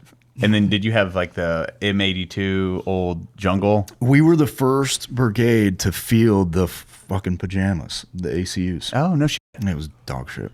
Everyone hated them. But we did have, so we had DCU like pouches and all that shit. But then our, what was the? IFAC. IFAC. Our IFAC was, or not IFAC. No, what is it called? The fucking IBA. IBA. Yeah. IBAs. Yeah. IBA. Was it IBAs. I think I It's had like the whatever it was. Flakfest, IBA, right? Yeah, I mean, we had like plates or whatever, but yes. Sappy plates and all that shit. Yeah. Yep. And so it goes off, and I thought we got hit with rockets or mortars or something because there was like two, at least in my head, two distinct explosions. And I woke up on the ground, f***ed up, and I thought I was dead, man. I could just see, so my, like, all the bones in my right hand were broken, and my right radius and ulnar were broken, but my right humerus wasn't. And then my left humerus was broken, and then this hand was like functional. So I got myself propped up on my elbow, and I was looking down, and I could just see like guts. And I thought I was for sure. I was like, "You're blown in half. You're fucked, dude. Like, you're dead." And I was like rubbing this organ in my fingers, trying to figure out if it was mine. you know, I didn't pass anatomy, so I didn't even know if you could like feel these things, you know? So I'm like, I love your brain. It's like, shit, is this mine? I don't feel it. Exactly. Should I feel this? I don't know. exactly. How far was the Like guy? 15 meters or so. Jesus. Yeah, it was pretty close. And at that time, I can hear John yelling, like every Mick kid, right? You go by Mac. Everyone calls you Mac. It's not even optional. It's just like tradition or something. So I can hear him yelling, Mac, Mac, Mac. And I'm like, I have no idea what's going on. One thing movies get right is it does almost sound like you're drowning, you know, that you're, Underwater distortion. Yep. And so I was like trying to get oriented. And then I start feeling like some weight go off my body a little bit. And then pretty soon those guts got like pulled away, and then I could see like my hips and shit. And then they rolled me over. So now I'm thinking like, at least I'm not blown in half. And then they rolled me over, and then I could see my legs, and my legs are just absolutely like, I've got bilateral femur fractures, and bilateral hip fractures. And I had like something like 30 holes in between my knees and hips on each side. And Dear God. like my tibia was fucked up. Yeah. When they rolled me over, it was like a bag of wrenches, you know? No shit. Yeah, it was bad. And then, holy fuck. Damn. I'm blown away just because like the fact that you're clearly mobile and like you look great, like just walking around, like I would never have expected something that bad. Well, I appreciate that. Thank you. Yeah. That's wild. Because he was like, yeah, as Brandon is saying, you would never tell just by your mobility, motion, standing. Like, but 30 holes, and then how many? Your arteries, did it fucking miss everything on your arteries? So okay. I'm like, what the? When your femurs break, your glutes and your quads are so strong that they contract. So shunting. Yep. And then this terrifying part, go on. Yep. So then the compartment syndrome started right then, and it kind of worked out because it acted like an internal tourniquet. So when they started cutting my uniform off, and my medic was out there at this point, and he was cutting my uniform off, and he gets like to my thighs. Now I can start to see like holes, and then I was thinking, you're still probably fucked, you know, because like that's bad. And then he gets up like a little higher, and he's like, "You're not wearing underwear." And I'm like, "Fuck you, dude! It's cold out here." I love the mindset. Still the joke. Is that one of the things you thought was like, is my dick good? Well, yeah, because I didn't wear underwear, so he could just like see it. And as soon as he said that, I was like, "I'm good, man." I just got out of the pool. I was in the pool. So I'll speed it up here. No, I'd like, by all means, like this is, unless you're not comfortable talking about it, but I think that is, a lot of people just don't understand that kind of trauma, or that how fast everything happens, but then how slow everything happens at the same time. Yeah, it feels like an eternity. And when I could see all the holes, like some of them, not every one of them, every time my heart would beat, you could see just blood like run out. But because of that compartment syndrome, it wasn't like squirting or anything. It was all pretty deep. I always say it looks like if you took like a water bottle and took the lid off and just like squoze it rhythmically. That's what it looked like. And so then they're trying to figure out what the fuck to do.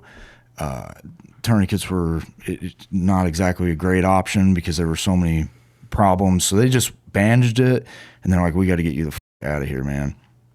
And they put me on a 5-ton to medevac. Which I don't even know. Do they even have suspension on those things? Because it didn't feel like it. No. A horse and carriage is pretty much what they put you on. Yeah, exactly. Go get my old man's wagon, dude. Yeah, That'd be way the better than Amish this. showed up. You're just like, Just like wooden wheels on the rocks. It's like the prank videos they do where they try to like get the thieves in the back of a box truck, and then as soon as they get it, they roll the door down and then just drive them around. Just fucking get them flopping to one side or the other. It's pretty much how it was, except for strapped to a litter. Well, thank God they have at least nice roads out there. Oh my gosh, dude. Very nice. Really roads. soft. Yeah, the Iraq roads. Dude. Yeah.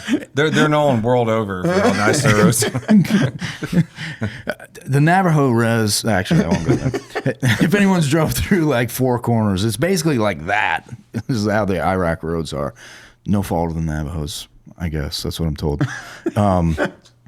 No offense, Navajos. My grandfather had a feather from the Navajo tribe, so I feel like I get a... Is that like you're like, I have a black friend? Yeah. Yeah. He had a feather. Yeah. No, I really do love Indians. I grew up with them. I'm joking. Well, not the ones that hit bridges very much, but... I don't know if beers was a good idea.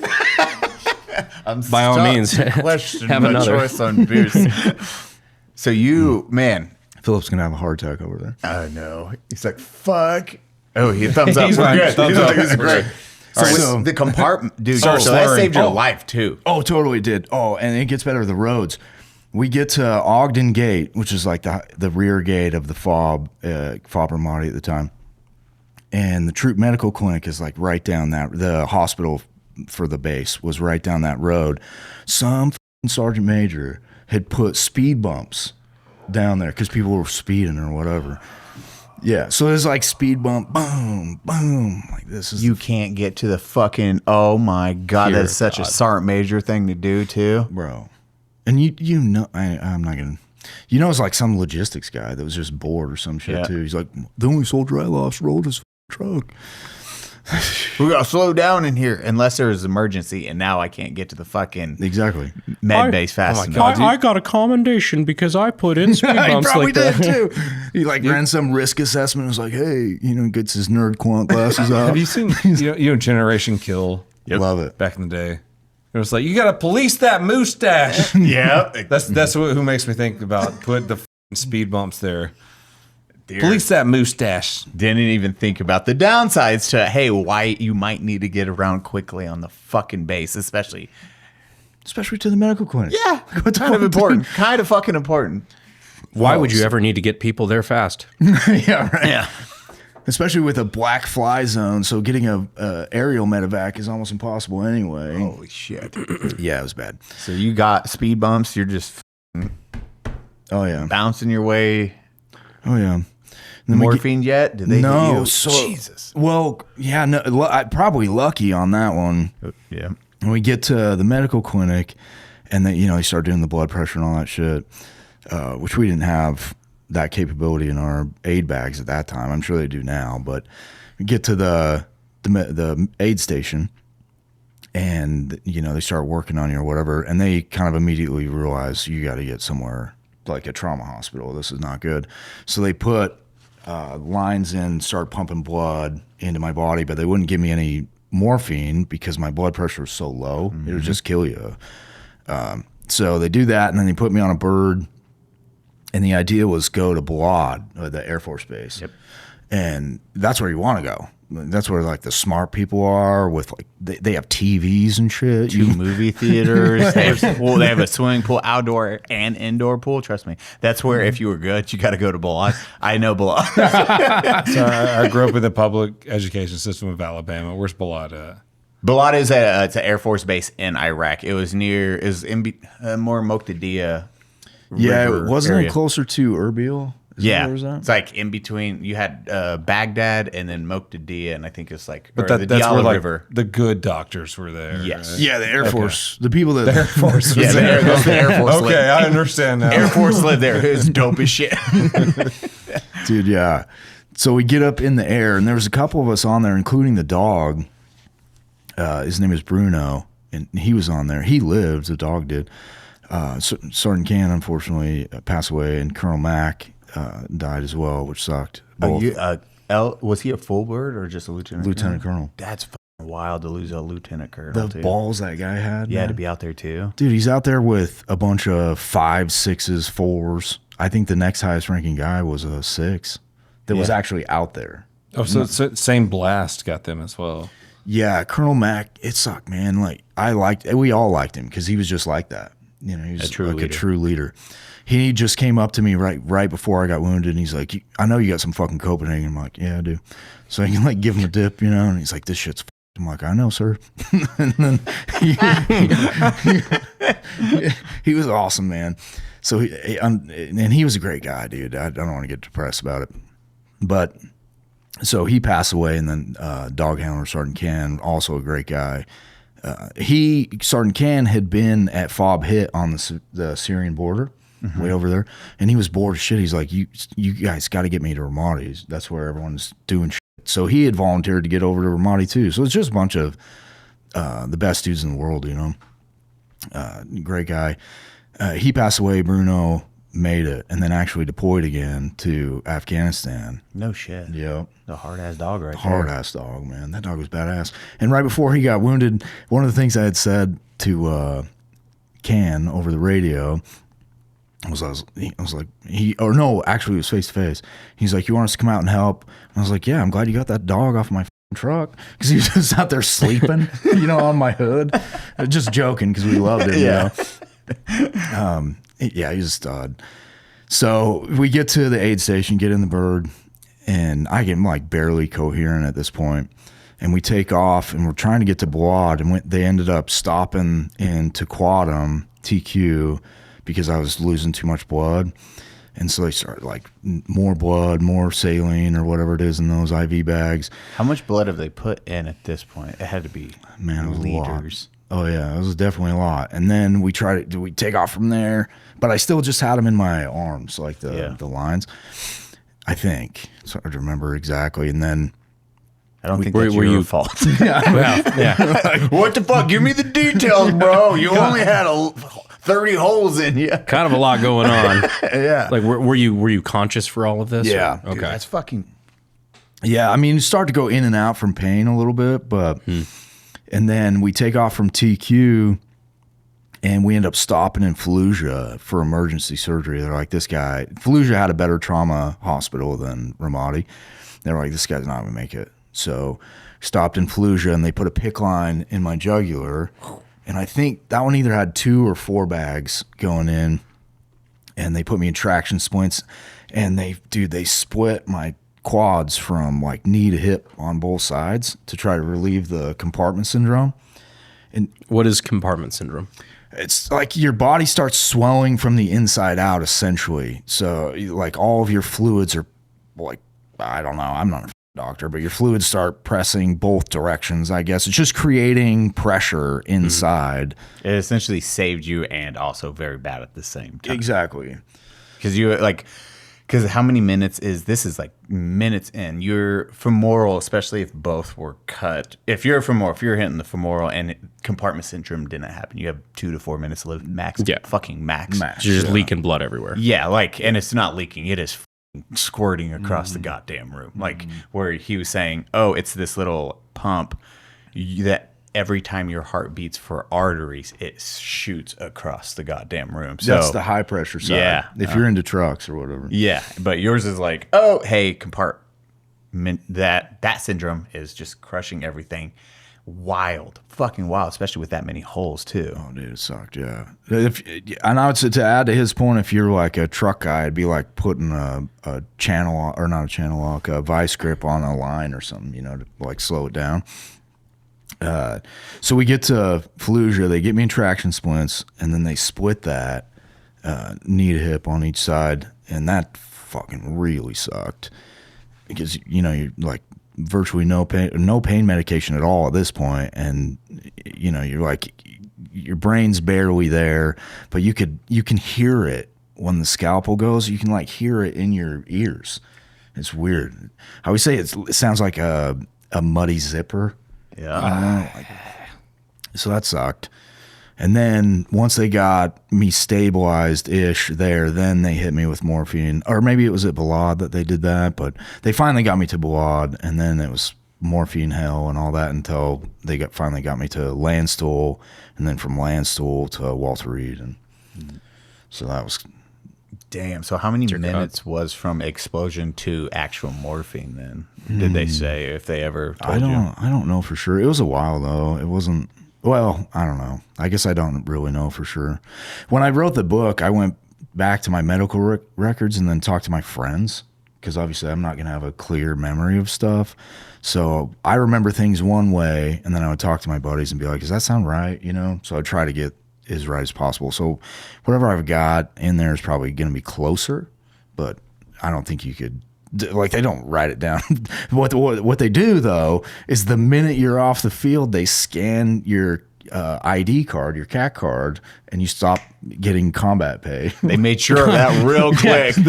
That is the most government shit I've ever heard. They're like, bro, where's his ID card? We need that. We got to stop it. Okay. And he's taxed again. Woo. Holy shit. That was heavy. What's your favorite Zach Bryan song?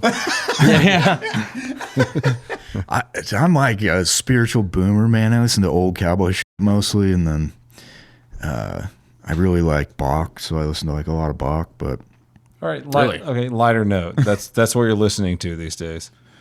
my daughter likes to listen to Zach Bryan, so if I make her drive, I'm tortured with new music, and his is not torturous. I will say that. Have you heard, speaking of like old country, have you heard that new thing that's going around? It's Johnny Cash's grandson. Did Folsom Prison Blues. He sounds just like his grandfather. It is No like shit. spitting image. Yeah. You know, he's got an older guy. Like, obviously, Johnny Cash was, you know, not a spring chicken or anything like that. But, like, he sounds just like his grandfather. It's weird. I did hear about that. I don't know music, so I am. Yeah, I don't. I feel bad. I'm not trying to be offensive. I don't listen to a lot of music, is what I'm driving at. Don't worry. You don't have to worry about being offensive to Zach Bryan on this podcast.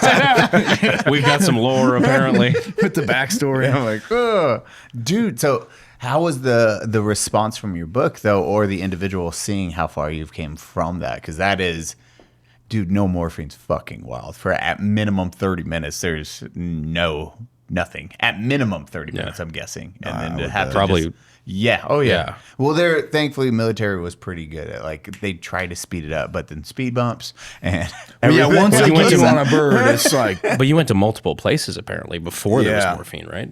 yeah, 3, I think. Or, well, yeah, 3. Yeah. Thankfully, Iraq, when you're in a helicopter, is pretty. It's not that big of a place. Like, No. You're looking at an hour drive a lot of times. So a helicopter, and Yeah. then you're back down. They're cooking too.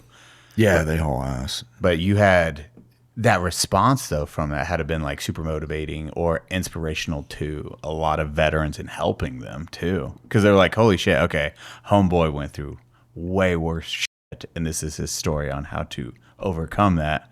Okay, I want to read this book, or this is how this helped me. You had to have some messages about that, right? Yeah, the best parts were, it's really cool and helpful when civilians reach out to and be like, hey, this helped me. And so I don't want to, poo-poo any of that, because I really enjoy getting those messages as well. But, when you've got bros that were there and they're like, dude, I read that helped me with some shit I was going through in my life, that's the best part. When I wrote it, I had like no social media presence. I was like riding colts and guiding hunts and shit. So I didn't like have a profit motive, which I think helped. I knew it wasn't going to sell very many copies. So I just tried to be as clear and honest and upfront about shit as I could. So like for the first 5 years the book was out, it sold like 500 or something. And then I get on and start talking shit like AOC. And then all of a sudden people are like, I got to read this guy's book. So it's been really just like the last 3 or 4 years, and it's been great. When'd you write it?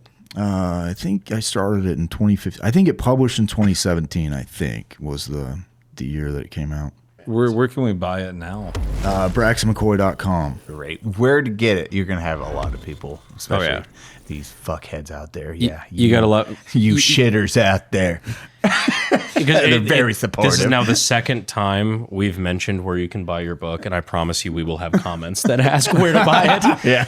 Bro, Well, I'll tell you some stuff off air about that because I don't want to be mean to anybody. But yes, Be me. like you can like write something out in bold letters, like, "Hey man, it's gonna take this long for it to ship," and they're like, "Hey, 2 days later, where the fuck is my book?" It's like, dude, I told you. But I mean, honestly, I find that like incredibly, I don't know what the word is, inspirational, I guess, because I knew nothing about, you know, the incident that happened or any of your recovery or anything on that. And what you just described is incredible, that like you just walked in here like a normal ass guy.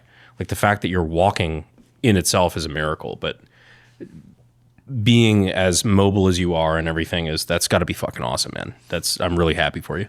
thank you. It's great, man. It's a blessing. It's like I just got lucky and blessed, man. So And you didn't use it as an excuse. I guarantee. How much therapy did you do for like your physical therapy was not an easy journey, and you're like, no, I'm doing it, right? there were days where I didn't want to, for sure. Oh yeah. Yeah, it was like 6 or 8 years or something like that. Jesus Christ. But you would never like again. We cannot stress you would never be able to tell that was the level No. you went through, and that's what's awesome. At the end of it, it fucking sucks, but it's like, holy shit, look, hey, you just nutted up and then did the hard work. He improvised, adapted, and came. Yeah, he came all over it. And now you're like, here I am. You do you do any athleticism too? Like running? I once I finally got to where I could run, I did some for a while. I've been a Colt starter for my whole life, minus that brief period, really, almost my whole life, I guess. So that kind of keeps me pretty busy. But this last year and a half, it's been, about a year and a half, it's been a lot of talking shit and writing and less horse training than normal. In fact, it was roughly 18 months ago or something like that. I busted my hip and my back again.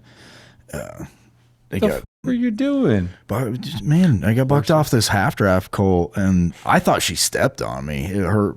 I was like, "Oof, that was a good one." But luckily, I have. Wait, hold on. You're like, oh, I got blown up. Better step on a fucking horse again and get fucked up. Yeah, man, I love them. I can't get it. I just can't get it out. It's like in my soul. I can't. I just can't stop. But this fucking horse, it was totally my fault. Well, she's a bitch too, but it was like I was ready to. It was Sound like friends of mine talking about their last marriage. Yeah, exactly. It was my fault. You're a bitch too. Yeah, it was totally my fault. Well, So I was an terminology wise, inside horse is like a horse you own, and the outside horse is a client horse that's been brought there for you to ride for him. This was an outside mare, filly, and she was half draft. She was half Percheron, half quarter horse. And I liked her fine. Everything had been going good. And this was, I was about to go move cattle for the guy that owned her and show him, like, hey, here she's doing good. Take her, she's yours. So I'm warming her up in the round pen, and she was just fighting me on the bit a bunch. And I was like, no, you're going to fucking listen to me, And she decided, no, I'm actually not going to listen to you. And she just blew up. And I was in a slick fork saddle and like not a colt saddle. And she tossed me pretty good. And I hit, like she sent me like straight up. And I hit my hip on the saddle on the way down and kind of did like a cartwheel into the ground. And I was like, wow, that hurt. So I got up, walked around for a minute. I have rods in my legs and my left hip, which is the one that broke. So it's luckily like it can't move. Like I'm not Superman or something. I have like help. Yeah, mobility issues do happen from 30 holes. Yeah, but if the rod hadn't been there, I wouldn't have been able to walk. It's because it was there. it's like extra structure. Yeah, it bent the rod, which is not great. Oh shit! Yeah. Did you have to have that replaced, or? Well, No, The you problem didn't go to is- the doctor, did you? There's no well. Well's not an answer. once you bend the rod, then it's a big deal to get it out. Because think of like a bent wood screw trying to pull out what's in your bone, So so I get up, I'm like walking around, I'm like, ooh, that's pretty sore. And I walk around for a minute, and then I'm like, well, we got to move these cows. So I loaded her up and drove over. Braxton McCoy. I gotta move this cattle now. I just bent a fucking rod in my body. Well, I didn't know that. I thought I was just bruised. I thought I was just being. So we go move cows for a few hours, and I told him, I was like, hey, she bucked me off right before this. Let me keep her for a couple extra weeks. I'm not gonna charge any money. Just let me make sure she doesn't do that again. And I get home and it's late, and I take my straps off, and my wife throws a fit if I walk out of the laundry room with horse shit, on me. I can't imagine why. So I'm taking them off in there, and my leg is black and blue. She's like, what happened? I bucked off. I'm like, no big deal. Then finish the season out, and then it's winter, and I sat on the couch for 2 days, pretty much didn't get off the couch, just resting, watching TV and shit. And then Monday came around, I'm like, all right, I got to be productive. And I tried to stand up, and I could not move my leg. I'm like, oh, fuck, something's wrong. And she's like, you're going to the hospital. I got a doctor I like. And his name's Mike. And I'm like, I'm good. She's like, you're going. So I go, and I go there, and he's like, what's going on? I tell him my hip's kind of screwed up, not moving very good. He takes x-rays, and he goes, have you seen your back? I was like, well, how am I going to see my back, Mike? He's like, come look at this. And he's like, you fucking idiot. You broke your back, dude. So the transverse process, the little wings off of your vertebrae, it just snapped the one off on, I can't remember. Yeah, I think it was my left side. Might be the right. I can't remember. But yeah, I just broke it off. So it's just floating there. And I was like, can we fix that? And he's like, no, you retard. He's like, it's all healed now, you idiot. So yeah, I didn't get any smarter over the years is the thing. Damn, dude. How do you fix that? If you bend the rod in your leg, I'm still stuck on that. Do they just... You can't. I mean, you'd have to remove the whole fucking rod, right? Which apparently you can't, because like you said, the bent wood screw analogy, that was actually very, very good as far as explaining that. But I think they'd have to do a total hip replacement for what the reason that you're hitting on. I think they'd have to cut the ball off of the head of the hip and then pull it out. And that rod goes... So that one was... I can't remember, not retrograde, it was gamma or something. So it went through the top of the hip down and then screws into the end of your femur, the ball of your femur. Right. And then the hip rod, there's an eyelet in there, and the hip rod goes through that. So they would have to be able to get that out in order to get the femur rod out to start over. It would just be a huge process. It sounds cumbersome and annoying. And if you have never watched a hip replacement video, oh man, it is the most fucking. They use a goddamn sledgehammer to knock it out and knock it back in place. Yeah, it is nasty. not a delicate process, not at all. And that's essentially what they would. Oh yeah, yeah. And when they put those rods in, I didn't know this shit until later, watching Instagram or whatever. They're just an impact, and they're get an impact gun, and they're screwing it in. I'm like, looking at those videos, watching those videos, I feel like that's how our grandparents are gonna, or excuse me, our grandchildren are gonna come back and watch that shit. God, these guys are basically bloodletting. Yeah, it's the leeches. Yeah. Well, gotta get that bad blood out. God, put some silverfish in there with that. He got ghosts in his blood. Do cocaine about it. Give the baby heroin. Yeah. Your baby's shitting too much? Give him heroin. The laxatives. It's this was 4 generations ago. We shouldn't be laughing. It's modern medicine's pretty rad, all things considered, but we're not there yet. Holy shit. God damn, bro. You're just going through the ringer, and you're like, no, I want to do this more. Yeah, thanks for coming to our dumb man. podcast. No, this is awesome, man. This is fun as hell. I'm glad you're having a good time, man. We're having a blast. Yeah, this is fucking great. What was it like? Did you watch anything or did any research before this, or were you like, no, let's go in cold? Well, I've seen some of your guys' stuff on YouTube, and then Philip and I watched. So I see your individual gun content and your breakdown stuff, and then we watched a little bit while we were driving, like good Americans. Down the freeway, and I was like, I didn't know if I wanted to be overly prepped and nervous about it, and I watched a little bit. I'm like, this is gonna be fun. Well, plus you sat down with 3 bush lights in the beginning before we even started out. We're like, yeah, all right, this is going to be a time. We're gonna have a good time today, my friend. Yeah, the one thing we want to do on this podcast is like, every white dude with a beard has a podcast now, but we just want to hang out and drink a couple of beers. Have a awesome. good time. Beercast. Have fun, listen to stories. Like that's why even the history segments you did at the beginning, leading into like, hey, this is my thought process on that. Community, but they eat that shit up.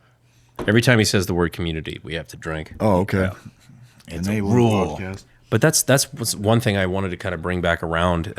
So you had obviously all of those experiences that were, clearly very formative, very impactful. Where did that transition over to now? Like one of your big, I guess, missions in life is protecting public lands. Mm-hmm. Where was the bridge there? About 10 years ago, something like that, Rob Bishop and some other politicians from Utah had put together this public lands initiative. And it sounded really good to a guy like me. It was like, hey, more local control. The idea was to transfer ownership of the land from the federal government to the state government. And I was like, shit, man, local ownership sounds way better. Yeah. So it sounded good. And then a buddy of mine started talking to me about, hey, there's some hiccups here. It might not be as clean cut as you think it would be. And then I started researching it, and I joined like this organization with a friend of mine. It was an established organization. I just joined it and started learning more. And it doesn't take very long once you start to get in the weeds to go, hey, this is bullshit. The whole intent of transfer is to sell it off, the entire intent. To me, the most practical argument here is right now those lands are being held in trust for the American citizen, and they're resting on a tax base of 330 million people. Well, if you transfer them to, say, Idaho, where I live, that's a 1.8 million person tax base. How do you move that onto them without causing like huge problems? You either have to increase property taxes to, you're going to have to tax the shit out of them in order for them to take care of it, or you're going to have to sell it. Oh, the maintenance burden of that. Maintenance burden.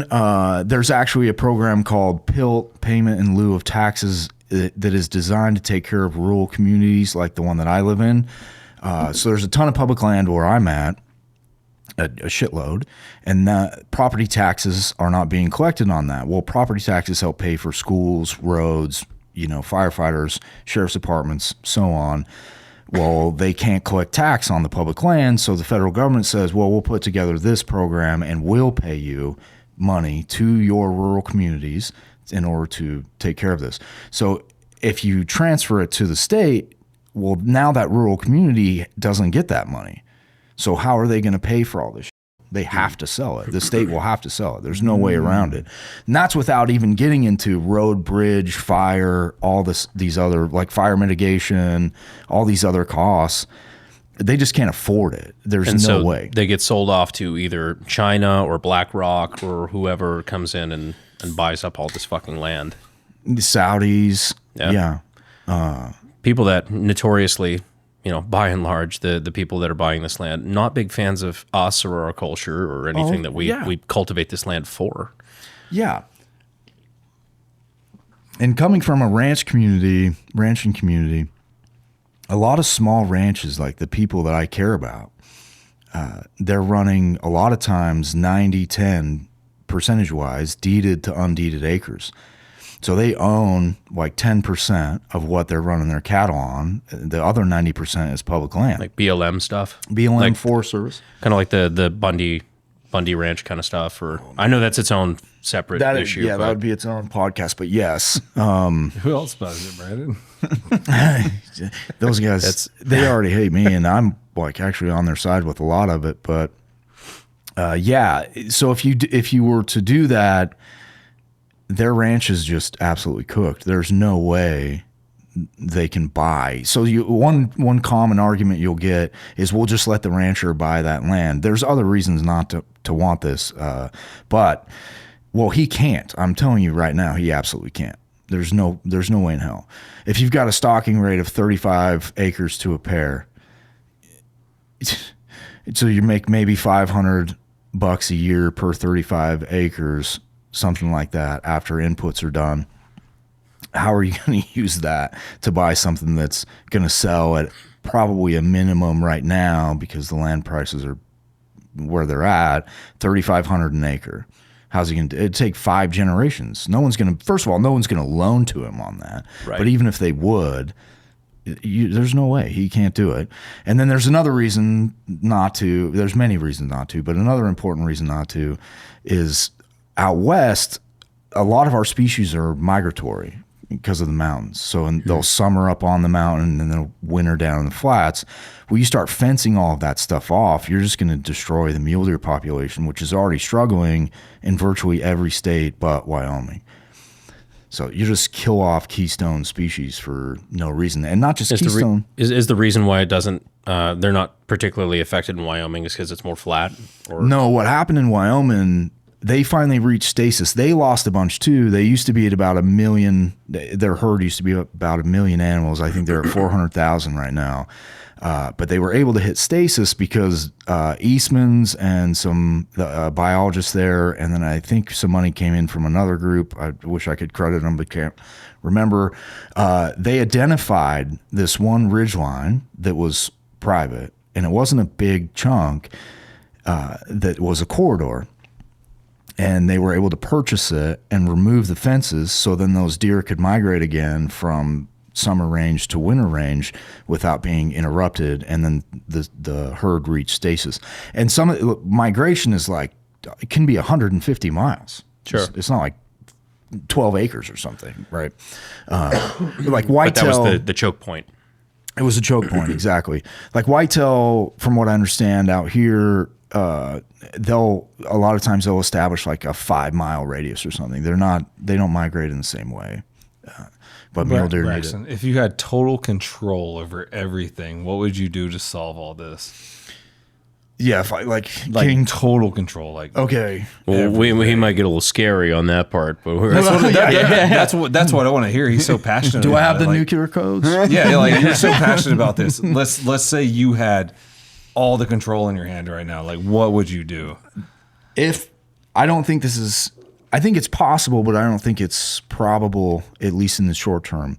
The answer is federal ownership. So it's still held in public trust, and you have that money, the large tax base to take care of it, and then more localized input with oversight from, scientists that are actually, and I don't mean like gay scientists that try to like stick shit in your arm. I mean like people that are out there trying to save trout and stuff. You mean professionals and knowledgeable at what they do? Yeah. Crazy that's not a normal Hold on, thing. Hold on. I fucking trust me. People that know what they're doing. Why would you ever do that? I hate that. We don't do that here. I mean, I don't think that's super off the table by any means, because we already have federal ownership. Yeah, it's doable. They just won't. Yeah, it's just like I'm always a big fan of like relinquishing when it makes sense. Relinquishing federal control to like local. I understand that.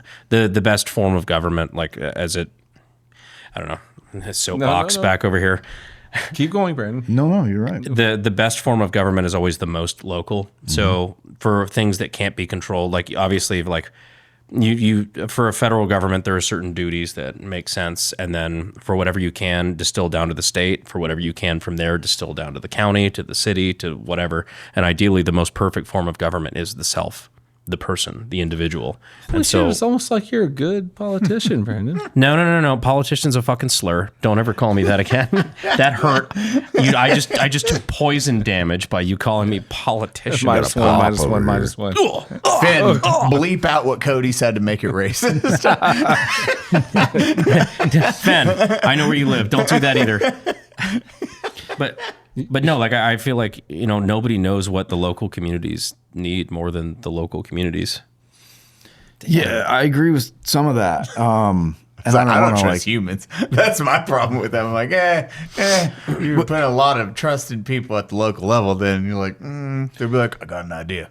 Can be cheaper to buy too, but I understand theoretically but one thing to add to that I think is true, like if you find some kid that is passionate about it that lives in the area, and he's maybe not credentialed, he doesn't have his master's in crested wheat or whatever.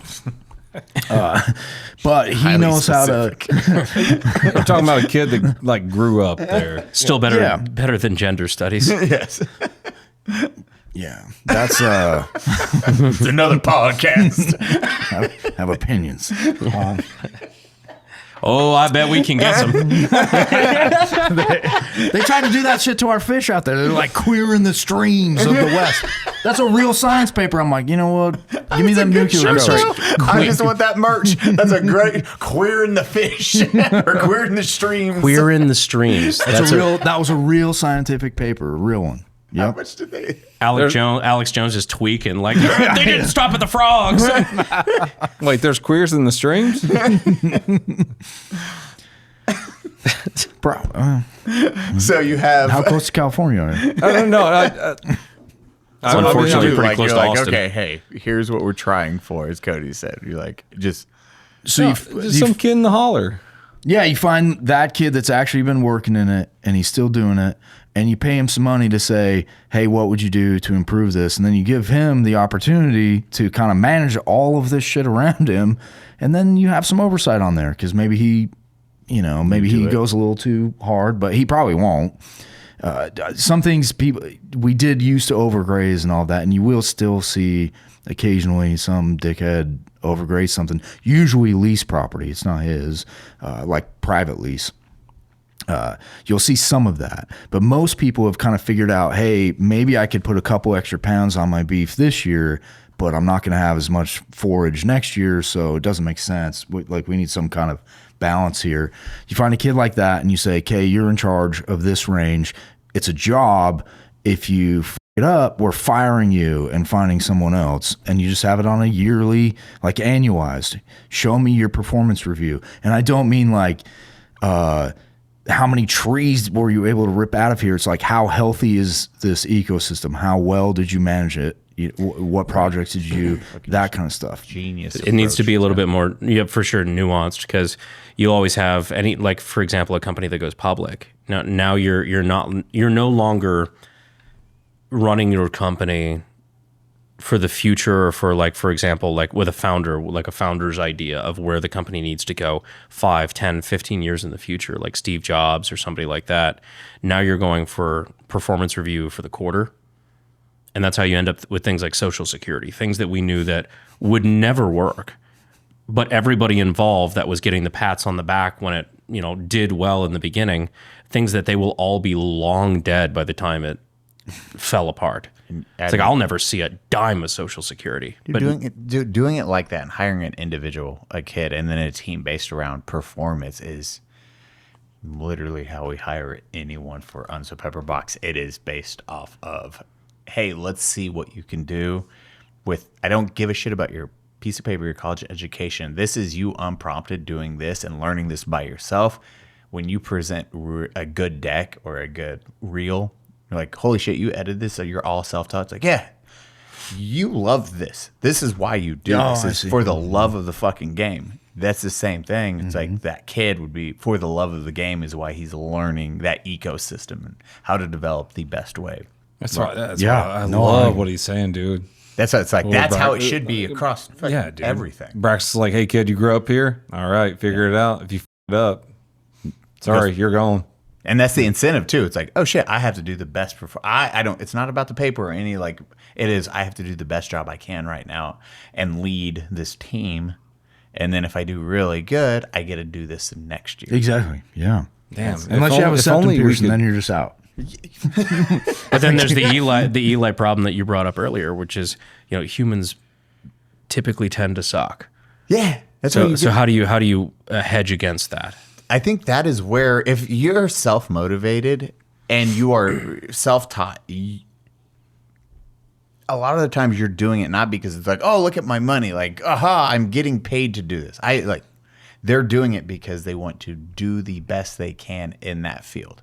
Editors, even for me at the end of the day, I do not care about I love the idea of business or the marketing campaigns or the podcast and getting those analytics up. Paychecks are nice, but at the end of the day, do not give a shit about that. It is, how do we structure this for the most success? Okay, this works really good. Let's implement that. Oh, that's fucking dope. Okay, that worked really, really, really good. Okay, let's continue to do that and then train up the team to follow suit. And that's hopefully the team also is good people at the end of the day. Yeah, we've shot so many editors. But Editor, leave that in. Finn, show your face. Scared. But I think it is Like you mean it. It is being, people do suck a lot of the times. That is, it's what sucks. People suck. And like, I'll get lazy, I'll get complacent. But if you can replace them every year and it's not, here's a 4-year cycle, you get this for 4 years, that's what's fucking dope. Shoot. Cody's like, kill this. You suck. You know what? You're going to alligator Alcatraz. I'll kill you. I don't think many people are accepting that job. Wait, if I fuck this up, I die? Los Angeles. In Los Angeles. But I think You know. I fucking love that. Oh. And I think on that note, in real life. Sorry. oh, you're good. I love that had nothing to do with anything. We're just like, oh. Ooh. You want to move to the after show? 10, Sure, 20 man. minutes, 10 minutes on the after show? Brother, I got to say, it's been a genuine pleasure. This has been that was awesome. awesome. Seriously. It's really Thank cool you to for talk to coming you on, guys. man. Thank you for having me, man. Sir. Fucking amazing, dude. Guys, thank you for joining Unsubscribe today. We were here with Eli Doubletap, Braxton McCoy, Brandon Herrera, myself, Donald Operator. Please join us on the after show on Patreon. And Braxton, where can we find you on the social medias? BraxtonMcCoy.com. That's probably the easiest. I'm not hard to find on Twitter. I talk a lot of shit on there. Glass Factory. Is that also where we can find your book? BraxtonMcCoy.com? Yeah. Thank you for the plugs. the third time? BraxtonMcCoy.com. Yeah, that's my link tree. Go to my website, I guess. Is that where we can find your naughty links? Yeah, that's where I take my clothes off. Riding them colts. It's my only things. Yeah, I get like The busking only horses. cowboys. Onlycowboys.com. Oh, fuck. They're going to clip that shit. I was like, stop it. No. See you guys on the after show. Love you. Love you guys.